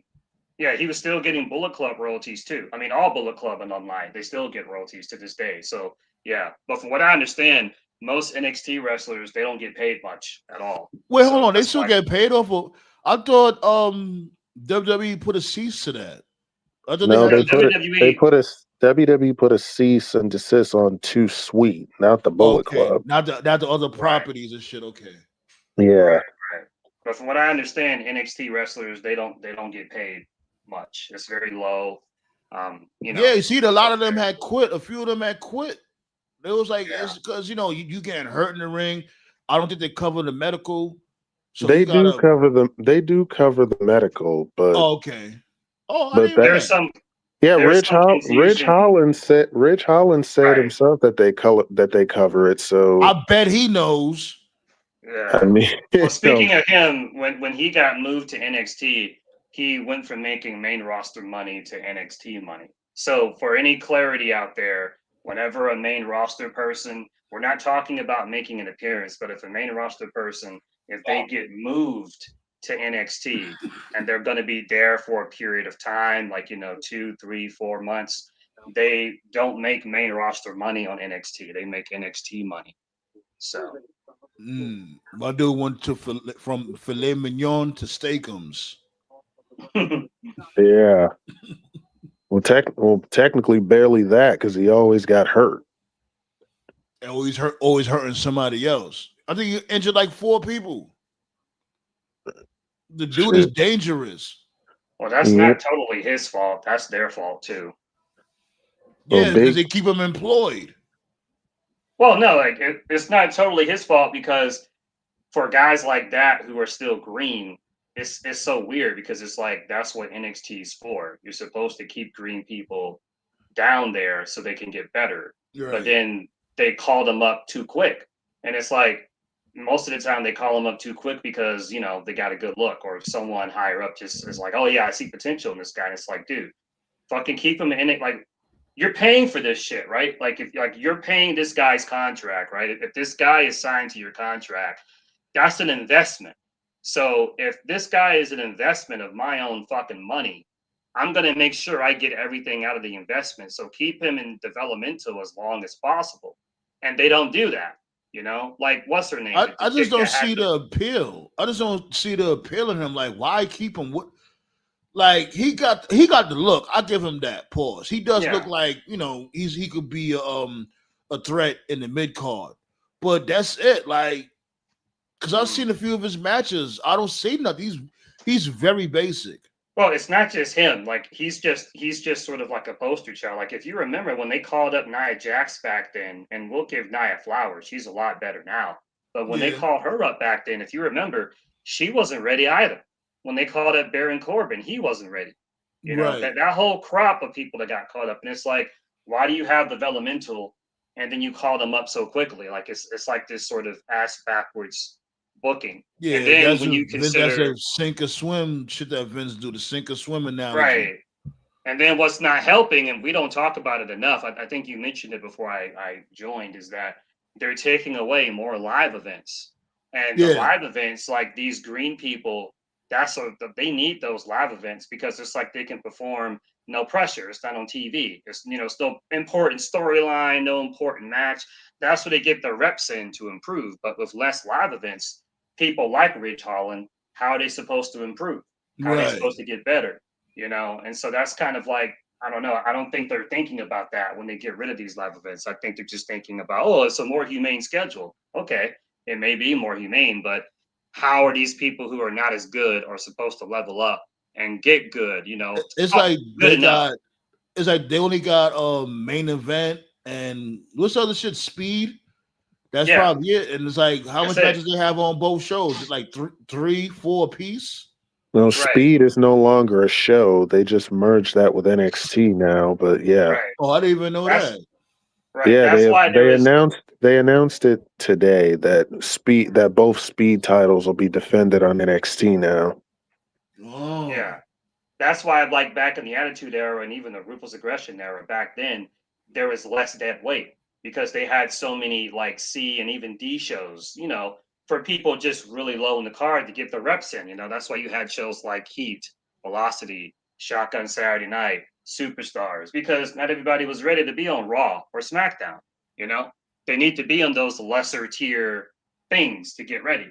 But right now on WWE, it's just okay, Raw, SmackDown, NXT, and they got main event, and main event is like not even a show anymore. It's like a match. It's like one match, and they'll upload like on YouTube. I thought it was like a little small card, like 3 matches. It used to be that way. It used to be when it first started airing, but now it's just like a 9-minute match on YouTube. Oh Yeah. wow. Yeah. And it be two of the most random people in the world. Like, yeah, because I remember Cross started getting over low key on there. Because they put him over there, let him have a few matches, and it was working. Mm-hmm. Yeah. Speaking of that, hold up. I'm glad you mentioned that because I think people need to let this, to quote Sandman, people need to let this marinate. Let's think about this shit for a second, okay? Come on with it. Cross's contract was about to expire, and literally 24 hours before it did, they were like, "Yo, here's a new contract." And Karrion's like, "Can I review it?" They were like, "No, fucking sign it or you're out." And he didn't sign it, and they kicked him out. Like they didn't even try to negotiate. They were just like, "Get the fuck out." Then the same thing happened with Santos, where his contract was about to run out.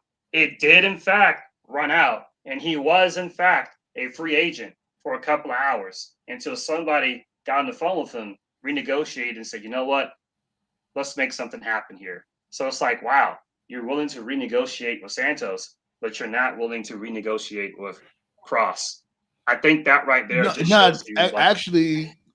Actually, they did, but they didn't want Scarlett. That's what I seen. They just wanted him. They didn't want Scarlett, which is weird. Yeah. It's like, what? Why you don't want Scarlett? Why? What? Well, I think it's that, Sandman, and I think it's also that shows you that Cross clearly pissed off the wrong people because from what I'm hearing, Triple H. From what I heard, that promo he cut after Mania, like it really got in Triple H's feelings, which I always found fucking funny because that promo that Cross cut, that's the same kind of promo that you would have cut yourself, Triple H, in fucking 1998, exactly. 1999. That's the same. Right. That's damn near the same promo he did cut with that "I am the game" promo. Like what? Yeah. If they want, Tyler's asking if they got sports agents. I think if they can, if they want to. I don't think all of them do though, but they can if they want to. And plus, if you also back to that Cross promo was literally light work. But come on, like how you get offended with that? And like if Cross really wanted to, he could have said something way worse. Right. And you know what it is too? Damn. What I was gonna say is basically, I think these dudes lined up Cross because he ran the idea to creative. And creative said, yeah, do that. But they didn't go and tell Triple H. Don't you think you should have told Triple H, like, yo, he's about to cut a scathing promo, so heads up or whatever. Right. They lined him up. This goes back to this. They set him up. They set him up. I see. Yeah. That's what lined up mean. The setup. I think they kind of get lined up. You set them up. If that's the case, then this is the second time they did it. They did it this time and with the Adam Cole promo on NXT. I still don't get that shit. Why? I still don't get that. He never recovered from that shit, yo. I'm like, yo, why you got my dude cooking him like that? Come on, son. Bro, I told you this is the second time in history that they lined up Cross. Actually, the third time, if you really want to be technical, when they had him wear that medieval time gear. Jesus fucking Christ. Oh my God. I do look at a BDSM super shredder. The fuck? You know what though? I think I've warmed up on Cross. For a long time, I said he wouldn't fit in AEW, and I still don't think he would fit in AEW. But I do think there's only one story that would work for him in AEW. You know what that story is? What? The Death Riders. Have him join the Death Riders, and that same like scheming, plotting shit that he was. It looked like, what was that one wrestler's name? The one who passed away. He was doing the ruthless aggression thing. Roddy Piper was talking for him. Sean O'Hare. Sean. I was Right, going to say right. Mark Jindrak. Yeah, Sean O'Hare. They say he was doing some kind of devil's advocate gimmick, right? Like the Right. movie, right? Oh, Right. I know exactly what you're talking about. I remember that. I Right, know right. So exactly. it seemed like Karrion Cross. I'm just gonna call him Cross. It seems like Cross was trying to go for something like that. He was trying to go because everybody he talked to, whether it was like AJ or Logan or whoever, it was like after the promos, they would sort of like slowly change, and there was like, okay, great. I could see him joining AEW, joining the Death Riders, where it's like every week, like he's talking to Yuta, he's talking to Claudio, he's talking to them, just planting seeds in their head, where basically like he brainwashes them to get them to like turn on Mox, and then he like recreates the Death Riders in his own image. Because anybody that watched Lucha Underground, he had his own faction too. You see what I'm saying? Like he could just turn it like into his own type of nut house. I think that could work. That's a story that could work. Do I trust That'd be TK to do it cool. though? No, I don't trust TK to do it. But that's But probably here's like the one thing, though. story. It might be good, like in depths of story. Yeah, it could be a decent story and shit. But what's going to be I the end game? also Mox versus Cross. Do you really want to see a Mox versus Cross match? also I Not heard really. I heard on the because they did an interview on Van Vliet recently. They said that they would sign to AEW and that would be like their final destination, but they're not really ready to sign with anybody like right now. Who? Cross Yes. and Scarlett, like they're not looking to sign with them just yet. Nah, they're gonna be in MLW for a little while. Yeah, Well, so I don't know. I don't know about Scarlett, but definitely Cross. Scarlett and him are a package deal. Wherever he goes, she's gonna go. So Which makes sense because she is like I would say I don't think 70% his of the character act. I don't think his character works without her, Yeah, she's like honestly. 70% of it. Yeah, she's 70%. I remember shouts go out. I don't know if y'all know about her, wrestling in color. Like she had a great idea. She was like, he should just be the one that don't talk much. Have him be the muscle and have him be the muscle and have her like do most of the talking. And she's the one that just she's six cross on people like a pit bull. You know what I'm I'd saying? be down I'd be down for that, but Cross is a solid talker, so He is, but it was a excuse me, damn. It was an interesting idea that she had brought up. Shouts go out to wrestling in color. I'd be but it's not a bad idea though. No, it's not. You know, Big like ups like you said, to he could talk also. So you know, also big ups and congratulations to Takeshita becoming the IWGP champion. Really happy. yeah. Yes, sir, man. Takeshita has been cooking, He's been man. he's definitely been having a good year. You know what that means? Takeshita, that now you need to start building him to that AEW title, or at least being a contender for it. Hell yeah. That's the plan. Yep. I'm all for it. And pull the trigger with him and Okada already. Yes, he's taking so long for that because the more people that gets down to Don Callis family, the more he's gonna be. Well, probably not because he's definitely a star, but still, him being there is not really serving much of a purpose. Shit, anybody being there is not serving much of a purpose other than this dude. I mean, you get You get TV time when you're with them. I give them that much. That's true. Yo, speaking of the Callis family, did this dude do a no call no show again? Oh, Andrade? Yeah. No. I was just talking. I think he's in. I think he just won a title, so I think he's in Mexico doing some shows. Yeah. Okay. Hmm. Yeah, because I know he just won a championship down there, so that's what I'm thinking. Because I think DirtSheets.net had reported on that and said he no call no show. Oh God, I never trust them. That's all I'm asking. That's all I'm asking. Well, he just won a belt in Mexico. I'm thinking he's doing shows there. Otherwise, you would have definitely heard it from more reliable sources. Takeshita with the demon mask. Yeah, I fucks with Takeshita. Well, he's definitely fun. Like all of it, I liked all of his matches. Yeah, he doesn't have much of a character, but he's really good in the ring. I like watching his matches. I'll give him that. Like, you know me, like I like more story and Mhm. characters. I love my matches too. Don't get it fucked up. I just think that comes last when it comes to the show. Like, yeah, we all, especially nowadays, Speaking of everybody it, knows how to have a good match. I want to see some stories. I want to see some good characters. I want to see some. I want to see some goofy characters. Just entertain me. yeah. That's And speaking of AEW, Wrestle Dream is this weekend. God damn, these back to back pay per views and PLEs and BETs. The thing about but the thing about AEW, they always announce their shows at least like months in advance. So whereas true. whereas WWE announces it damn near on the spot. Like, They supposed to come through over here tomorrow. Oh, really? Yeah, but I ain't going. uh, Tickets is dirt cheap too. Tickets is like what $60. I'm yeah, good. I'm like, it's not really much going on. I wouldn't mind seeing the Hurt Syndicate, but that's really it. Or maybe like Tony Storm, but I had a chance to see Tony Storm, but that's when she came back with that rock and roll shit. I'm like, yeah. Willie Tony.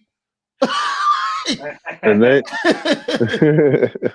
then I saw the story they were telling. I'm like, now I get it. But hey, Oh yeah, it's a 3 hour. Yeah, they got Dynamite and Collision going back to back, right? oh yeah, they doing back to back shows with that because football is this weekend. But hey, and plus because Wrestle Dream is on Saturday, so it makes sense. So yeah, Tyler was agreeing with you, Toph. He's in Mexico.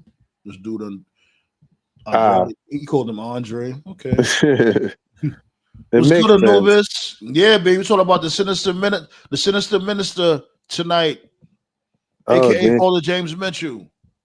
Oh wow, James Mitchell, man, he's an underrated manager to me. Yeah, I like to keep shit fresh. We normally talk about wrestlers and horror history month, but we never spoke about a manager. So I was like, you know what, switch things up. He never Yeah, got that mainstream exposure on a bigger company, but he was very Right. dedicated to the gimmick. I always liked him, liked his suits, liked how he would yeah. always like dye his beard and his hair, different stuff. I The think monster everybody's always abyss. right. Yeah, everyone's always going to associate him with Abyss. He So he managed Abyss. He was on ECW for a spell, and he also managed Judas Macias, man. So he really, man, Judas Macias was another one that I thought had potential. But hey, I like how over the years, like and this just could be just the temperature in the room changing, but I like how more people have opened up to Abyss and they're giving the business flowers. Because I was a TNA fan back in the day. WWE fans used to always shit on Abyss. They'd just be like, "Oh, who cares? He's a Mankind ripoff. Like he's a King ripoff." And I'm just like, dude, if you actually fucking bother to watch the show, you would see that Abyss is actually a pretty unique like hybrid of both Kane and Mankind. But like his story and like the way he wrestled was totally different from Kane, Mankind. It was cool, But I think right?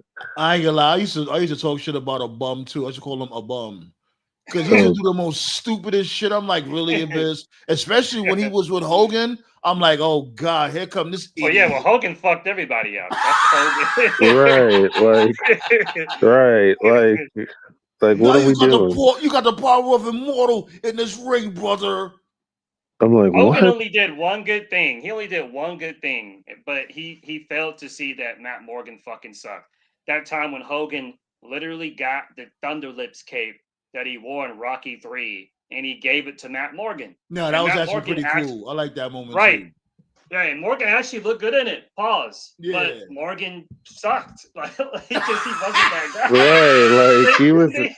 like I he actually like Matt Morgan. I actually liked him. I like Matt Matt Morgan. Morgan. Matt Morgan had the look and the size and the strength, but he was not a good he was not all that good in the ring. That's why he never won the You TNA don't think? World. I think he Not was all right.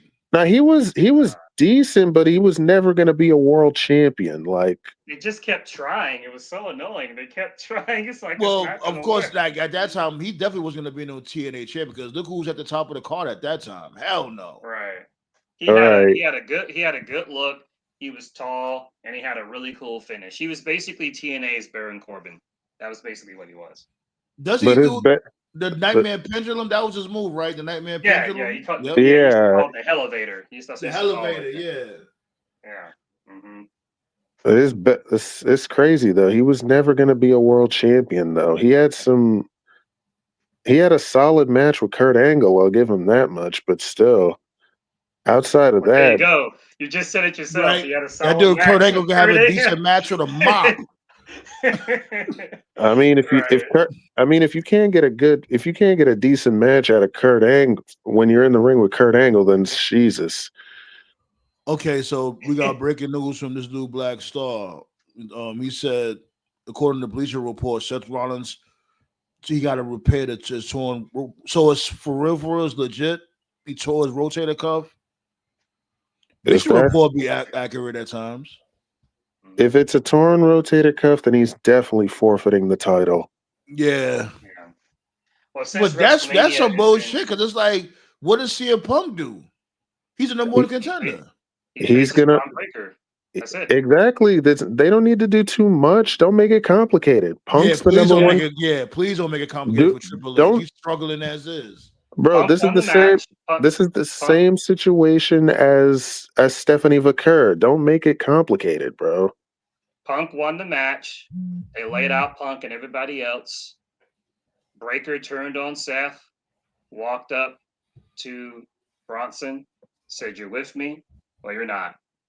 Then he gave Seth a tsunami, walked up to Heyman, "You're with me or you're not." Heyman raised their hand. Just do Braun against Punk, and Braun goes over. This is exactly what we were talking about a couple of weeks ago, about how we talked about that. My biggest criticism against Triple H is he doesn't take chances. He's always very conservative. He plays it safe. Well, Seth got hurt. You got a real life injury. Now you're kind of put in a situation where you kind of have to take a chance now. You know what I mean? We But that's talked the thing. about it. He does take chance. He just don't have no follow up.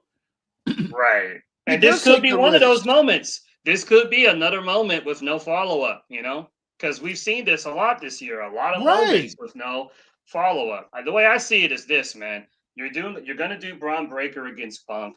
We're in the fall season. As we discussed before, wrestling interest typically drains during the fall. People talk about football, basketball, holiday season. People aren't really fucking with wrestling in the fall. So I see it as this. This is the best time of year to experiment. Why not? Why not? Why have Punk beat Braun? No, have Breaker beat Punk and Well, dominate. Why Well, not? technically, Punk's already pinned Braun once as it is this year, so Yeah, Punk losing would really not hurt him at I all. don't it would know. not. I think Punk should win. Like, cause Uh, Punk me like me this. I know you're gonna be like, yo, you wilding, and now I get it. I won't be mad if y'all disagree. If y'all, what I mean, it is what it is. But I think Punk. It's time for Punk to get his moment and get it out the way. Because what are we gonna do? We're gonna wait till WrestleMania for Punk to get his moment. Punk already According to technically had his moment at SummerSlam, though, bro. according to the this is spoilerific or whatever, but I know nobody listening is going to care.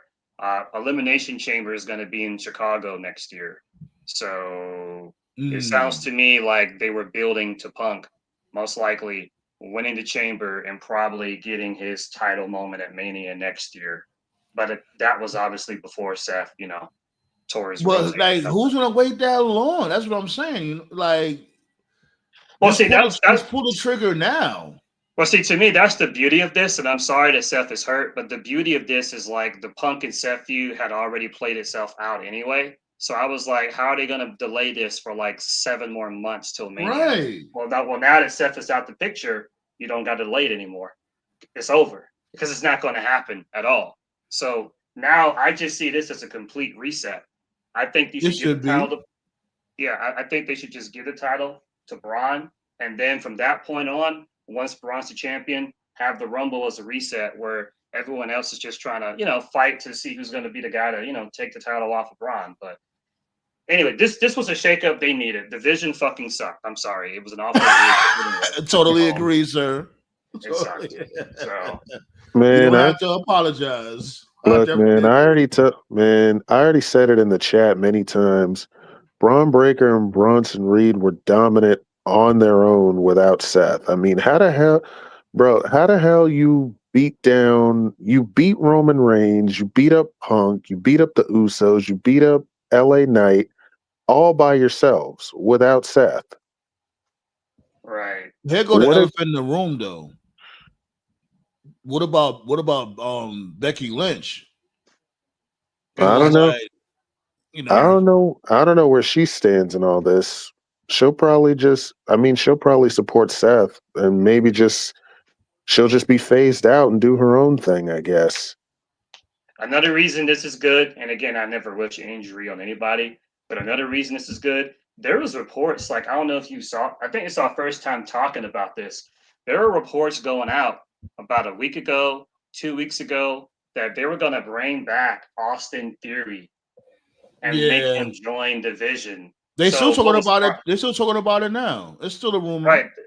That's like a fucking awful idea, because it's like that's just a prime example of, like, you think we're fucking stupid. We're supposed to ignore the fact this guy's been a comic relief non-factor for like 3.5 years, and we're supposed to believe all of a sudden he can stand next to a Braun Breaker and a Bronson Reed who've been just wrecking shop for like the past 5-6 months. That shit makes no fucking sense. He's gonna be like Carlito when he was in Cringement Day. He's gonna be the comic relief.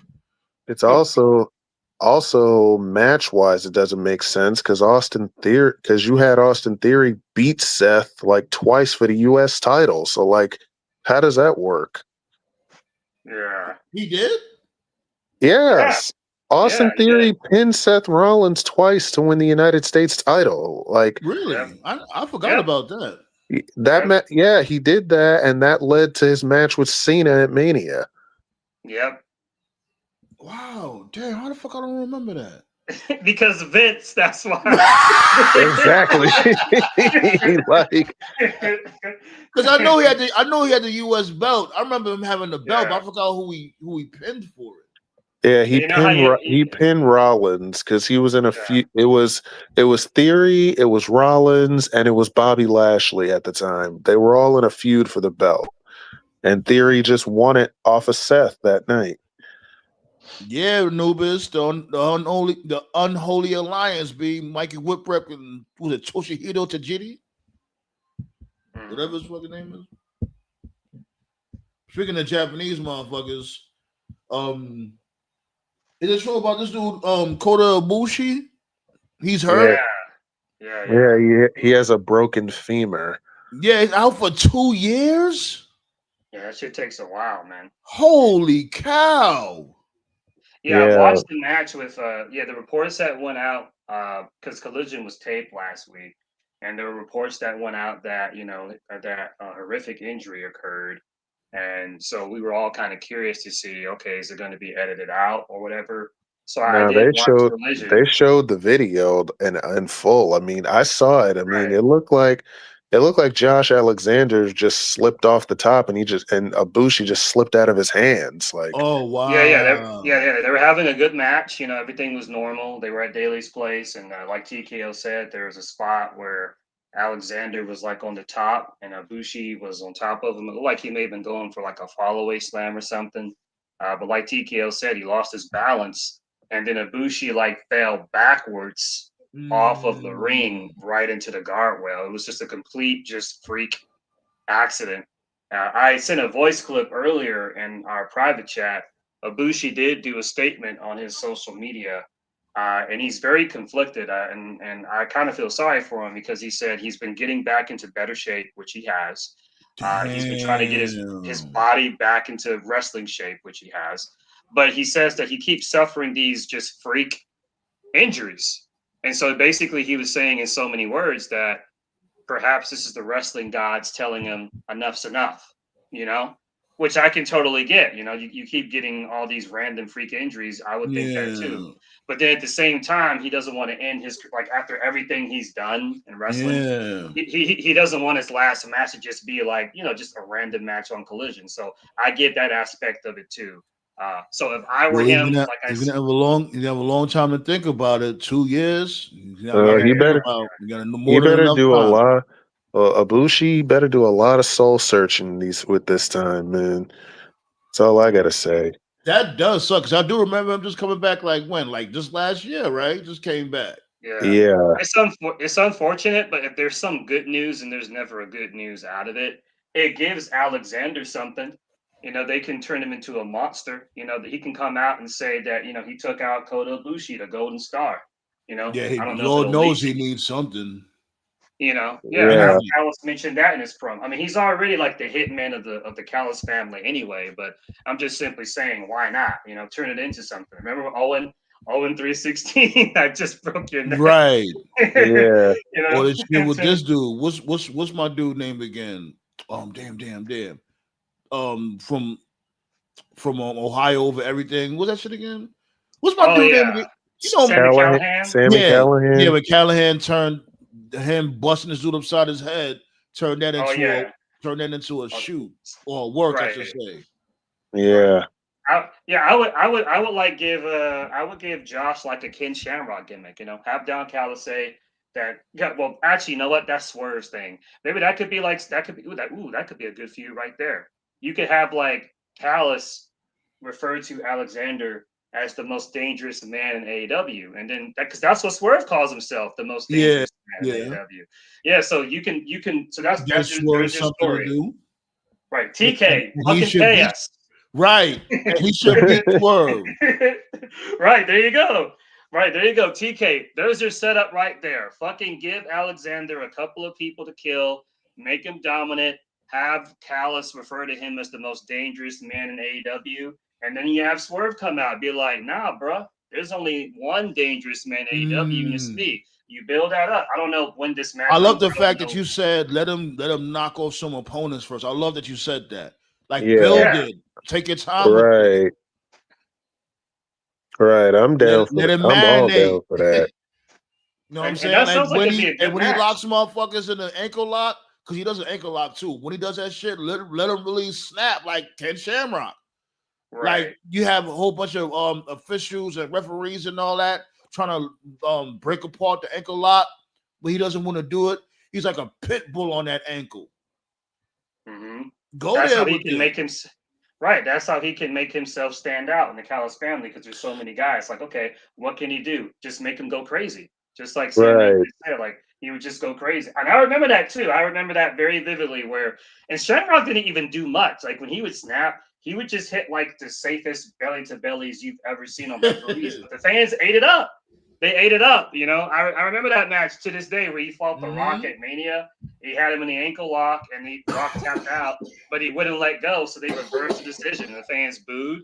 And then Shamrock just fucking killed every rep. Again, it was very light suplexes, but the fans ate it up. They believed it. They believed that Shamrock was the most dangerous man.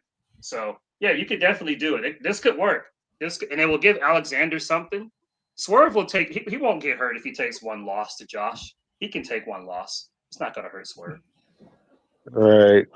I'll call everyone a bum eventually. Hey, if you bum out, you bum out. Shit, it happens. It happens to the best of us. Sometimes a motherfucker is a bum. Mm-hmm. Yeah, we'll see. We'll see when Swerve come back, though. I know he'll be back before Ospreay, but yeah. All right, my dude. Always appreciate you tapping in, Anubis. You know the vibes. He's facing Braun in Saturday night's main event. Who on Punk? You say the score. The Dodgers 2-0. Milwaukee after a 5-1 game 2 win. Okay.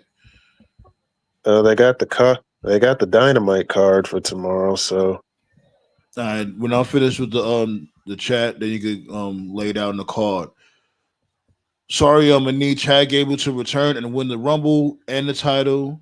Team Chad Gable, hashtag that all day, every day. I really miss Chad Gable. They got this dude wearing that goofy mask. Anyways, Well, at least it's Thank not Sid you. bad. None can be that bad. We miss you, Oh Sid. man, Definitely miss you, Linguini. My dude with the linguini leg. Pause. they really thought that shit was fake though. Yes, I was just about to say that shit. Cause one of my peoples at the time said that same shit. He said that shit's fake. I'm like, my dude, how can you fake that? What do you Why mean would that's The you? worst, fake? the worst part was like that. Like Sid was forced into doing it too. I think it was Johnny Ace that Yeah, told him it was to do it. Johnny Ace. Yep. Yeah, You gotta expand your repertoire. stick to what you know, wrestlers. He's Stick like, to what you know. and that's what you're telling him to do a big boot from the top rope. Who even does that? Nobody. Yeah, Nobody. Like he was better off doing like a regular like crossbody splash or something. It would have been there, safer. if there's any comfort from that, that was like I think near the very end. Like I think they died a couple of months, not even a couple of months. I think they died like 2 months after that. So at least that wasn't during like a more prosperous time. But that's always going to be a gnarly visual, unfortunately. So Yeah, I know Tyler. Right. I watched certain clips from GCW, but I never like watched. I never watched religiously all the damn time. I just see like clips here and there, maybe a match or two. mhm. Right. I'll say this though, they did have some cool pay per view names at the end. WCW Greed, like that. Yeah. WCW Sin, also a Yep. good name. You know, they Was did that have their some good last names. pay per view? Wasn't Sin their Yep, last pay per view? It Okay. yep. was. Mm-hmm. Sin. Mm-mm-mm. I ain't gonna That lie, man, that I was still. just so crazy. Like, just see, people don't understand. You had to be there to see that Yep, simulcast. You yep, had to be there. Like that was. We would throw something like that. We thought something like that would have never happened. Vince McMahon on both fucking channels. yep. He's on a superstation and he's on fucking was it TNN at the time or Yeah. I TNT? Yeah, TNN. I thought the coolest thing that Vince did, because Vince could definitely be an evil bastard, but in his own way, Vince did care when he went out there to cut the promo, not the one at the end, because Vince cut two promos that night. Everybody remembers the second one, where Shane interrupted him, but people don't Mm-hmm. remember the first promo. The first promo he cut, he went out there and he was told, I forgot who gave him instructions. Someone gave him instructions. He was basically just supposed to go out there and just brag and be like, "We won." That was it. But what he did was he cut a promo and he started mentioning like different people from WCW to gauge the Mm. reaction of the WWF fans. He was saying stuff like, "What do y'all think about Lex Luger? Mm-hmm. Boo. What do y'all think about Buff Bagwell? Boo. What do y'all think about Big Papa Pump? Yay! What do you think about Mm-hmm. Diamond Dallas Pay? Yeah. So he was gauging to see who I should bring in, who Did I he say shouldn't bring. Booker T? I think Booker T had got the biggest pop, if I'm not Yeah, he mistaken. did. He did. So Yeah. even as yeah, so back then, like he did care about the wrestlers and he did care about what the fans thought at that time. He wasn't that far gone yet. He hadn't completely lost the plot. And I always thought that was cool of him to do that. He didn't have to do that. He could have just been like, "We beat him. Thanks for coming. Fuck you guys." Just left. but no, like he did. He at least did do that. So that was a very cool thing that I always thought he did. So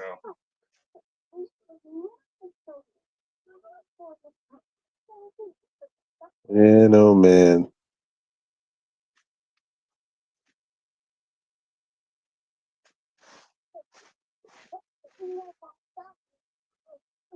Well, Black Star, here it is.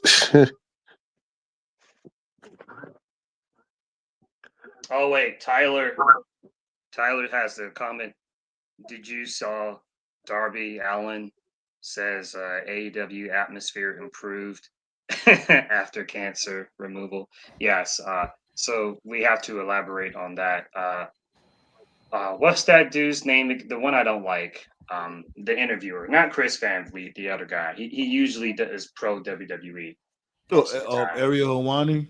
Yes, that guy. Right. So for context, for anyone who doesn't know what that statement is, Darby Allen did an interview with Hawani So I guess Hawani must be, well, clearly he sees the current state of WWE right now. So he's opening up and he's doing interviews with AEW wrestlers, which he was not doing before. He interviewed Darby and they just talked for a bit, whatever, blah, blah, blah. And one of the things that Darby mentioned in the interview is he mentioned how there were certain people who were in AEW that came from elsewhere that thought that they were too big to lose. And then he ended the statement by saying that cancer has been removed from the company and that the atmosphere is better. But he did not basically give any names to who he was referring to. And there have been numerous reports that certain people who went to AEW did not want to lose because their intention was to go back to WWE. So they wanted to go back to WWE with, I don't know, a better resume. But anyway, he didn't say the name, but I know who he was talking about. He was talking about Miro. Okay, we fuck Miro. Okay, you guys know what I'm saying. He's talking about Miro. He was talking about. He was talking about Swagger. No, it I wasn't. don't know why would he talk about Swagger. That dude was barely wrestling. Yeah. He was talking about Miro because some people thought he was talking about Punk. I'll give Punk this. No, Punk actually lost a lot in AEW. If you go back and watch his run, he actually lost a decent amount of times. And Darby and Punk are cool. He was talking about Miro and he was talking about Black because Black didn't want to lose either. I think his whole run in AEW, he lost like I think he only lost. I think he only lost 3 to 3 people. It was Cody, it was Edge, and it was Adam Cole. Adam Cole, yeah. Because he just wasn't on TV. That was the thing. He was never on TV. Right, and now we know why. Because he kept wrestling 6-mans, and people are wondering like, is he hurt? And now he's in WWE, and he's wrestling fine. So what it was that he wanted to wrestle the 6-man, so that way, if the House of Black took a loss, it would be Buddy or Brody taking the pin, not him. So that's what Darby was referring to, And then Swerve has made comments too, where Swerve would say, sometimes to win, you have to lose. Meaning if you're that over and you bet on yourself and you lose, you can come back from it. So yeah, him, Swerve, Darby, MJF, they've all made comments alluding to the fact that certain people didn't want to lose. It's all good though. They're back in WWE now. Best of luck to them. That's all we got to say about that. And on that note, come on with that Dynamite card, B. They got like Dynamite and Collision fused together? Yeah, they got Syndicate, Lashley and Shelton versus the Gates of Agony. Oh God, here we go. Here go the rematches. They got. Aren't they 1-1 now? What's that? 1-1? Yeah. I don't think they won yet. Did they? I thought they won both matches. Yeah, they did. I mean, they definitely won both matches, as a matter of fact. No, it's 1-1. It's Ricochet's group that won, and then the Syndicate won the rematch. So now it's just a tag team match. Oh, okay. Tag match. Okay. Yeah. As a matter of fact, it's 2-1, if you want to say that, because remember before they had linked up with Ricochet, they lost to them. That's when they was dressed on that tribal shit. Well, if you remember the reports, when they was barefoot. Yeah, well, if you remember, the reports did say a couple of months ago that the Hurt Syndicate, when they were champions, they wanted to lose to the Gates of Agony, and at the time, that was kind of head scratching because it was like, well, yeah, they have potential, but they're not on TV enough. Well, they've been on TV consistently now, so it does seem like they're trying to help them get over. So yeah, that makes sense now since they're not the champion, so they don't have to put that in jeopardy. Yeah. Okay. Well, yeah.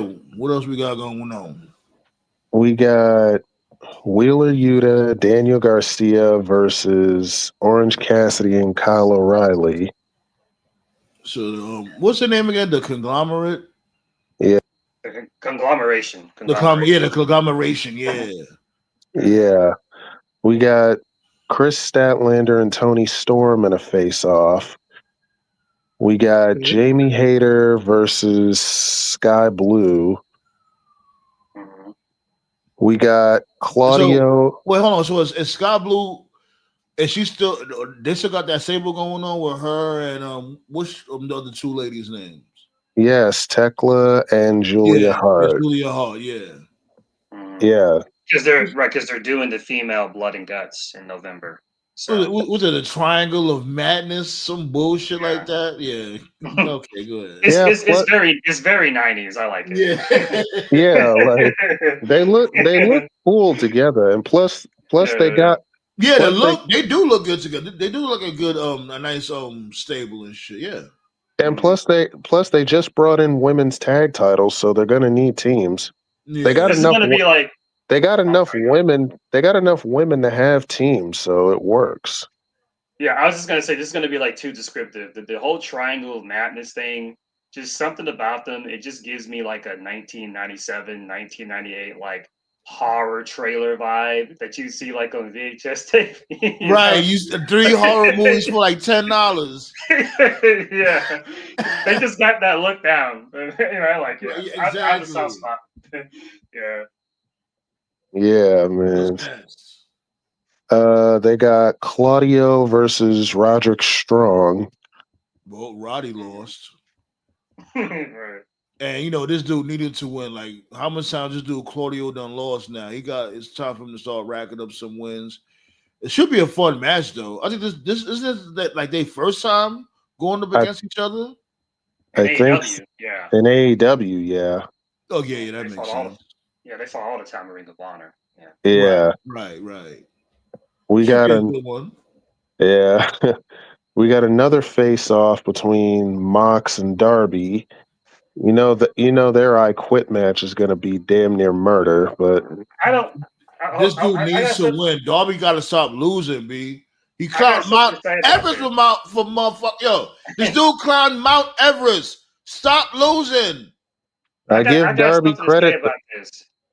Why is this an I Quit match? Like, because they keep using fire with Darby. He keeps having fire symbolism. Like, is it a simple case that they can't think of a name because WWE has the Inferno match legalized, or is You it the have a fact good that point.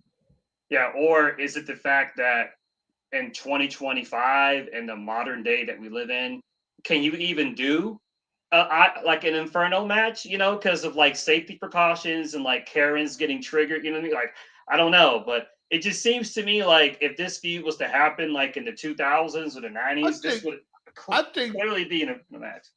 Yeah, I think that because the AEW pushed the envelope plenty of times. Like they don't care. Right. But Right. I think it's a ladder, like what you had said at first, that they probably just can't figure out something. They can't do the Inferno match because that's a WWE concept. So Yeah. they haven't thought of anything. I Well, they're think Because they Bray would probably definitely Wyatt and do it if they Kane. could. They would definitely do I it think because they done did the yeah. most. Remember, they had this dude shove a damn syringe in Swerve's mouth. right. I think I think Bray and Kane worked the match and they called it Ring of Fire. I think Yeah, but that's what they called nobody. it. Yeah, but nobody. It wasn't like an Inferno match because nobody got burned. It was just a regular match where fire was just surrounding them. Hmm. Well, Nobody Darby got. and Mox are crazy Nobody enough to got. do it. Yeah, like I said, that match is damn near not. Who? How can you make one of these guys say I quit and still make them look strong? Like you damn near got to kill one of these guys. We And given hurt they've people. they've already done crazy shit as it is, so like what can they do? Well, Darby's definitely winning. I'm just trying to figure out Yeah, how he he's going to needs get to. Mox to say I quit. I imagine he's going to do something bad to someone else, which will force Mox to quit. Like, I don't know. Maybe he'll threaten to like chop off Marina's head or something. Darby's crazy. Who knows? I So, don't, I don't Do think you he. think I don't think he cares about Marina that Mox don't much. give a damn about Marina Right. that much? I was thinking you were gonna say Renee because I'm like, damn. Yo, that'll be crazy. I But mean, you that'll make Darby look like a heel though if you do something like that, yeah, right? yeah. It look pretty heelish. yeah. So I don't know how they're gonna work this match. So we'll see. All right. Shit, why he can't do something like this? Why he can't like have this dude Mox laid out, have him on top of Mox paws with the flamethrower pointing at his head. Maybe that'll Yeah, yeah, maybe that'll work. We'll You know what I'm see. that could saying? work. Yeah, that could Say work. you quit. Say you quit. That, But like shit, you can't blame Mouse for quitting when it comes to that. yeah, but you know the death. Yeah, but what about the Death Riders interference? Because you know that's going to happen. Have the conglomeration help this dude Darby out? Oh, we'll see. Because don't they got beef with them anyway? I Yeah, don't they do. know. They do. They also got a trios tag team title match tomorrow. The Ops are defending against LFI, which is Roosh's group. Mhm. Roosh. Yeah. And we got one more match. It's speaking of Xander, Josh Alexander will team up with Hedges Zero and the returning Mark Davis to face Jurassic Express and Kenny Wait, Omega. wait. Hold on. You said Yes, Josh Alexander and who? Mark Davis. He's back. I didn't know this dude Mark Davis was with the Callis family. They They were doing it. never. They were Yeah, doing go an on. angle. They were doing an angle where he was like being blackmailed into being it because he was still buddies with Will Ospreay, Right. but he got But he got hurt. hurt. So Right. they just dropped it. So they just said, you know what? Now he's got to be with them now, especially because Osprey's getting neck surgery. So now he's technically been a member, but he just hasn't like He he's been hasn't been like a like official. yeah. Yeah, he's actually pretty good too. He just hasn't really Yeah, I had like him. much I like chance to show yeah. it. Yeah, he just got. It's just one of those things where it's a prime example of like he got hurt, and Kyle Fletcher just he took advantage of it, and he was like, okay, I can just stay at home until my partner recovers, or I can, all right, let me do this singles thing and see how far I can go, and he blew it out the park. Yeah, But Osprey yeah, got him he's over like $1,000,000. Osprey right. got But him he's over. Be like, woo! Their fucking yeah, saga was that shit was really good. That was a right. really So Yeah. good Davis is storyline. yeah, so Davis has just kind of been like lost, but this is a good chance for him to like really go out there and show people that like he's really good because yeah he's very agile for a big man. His moveset's pretty cool. Yeah. Nah, I heard about that ballet. Hundreds of people who stranded on Mount Everest. See, y'all should have had Darby with y'all, man.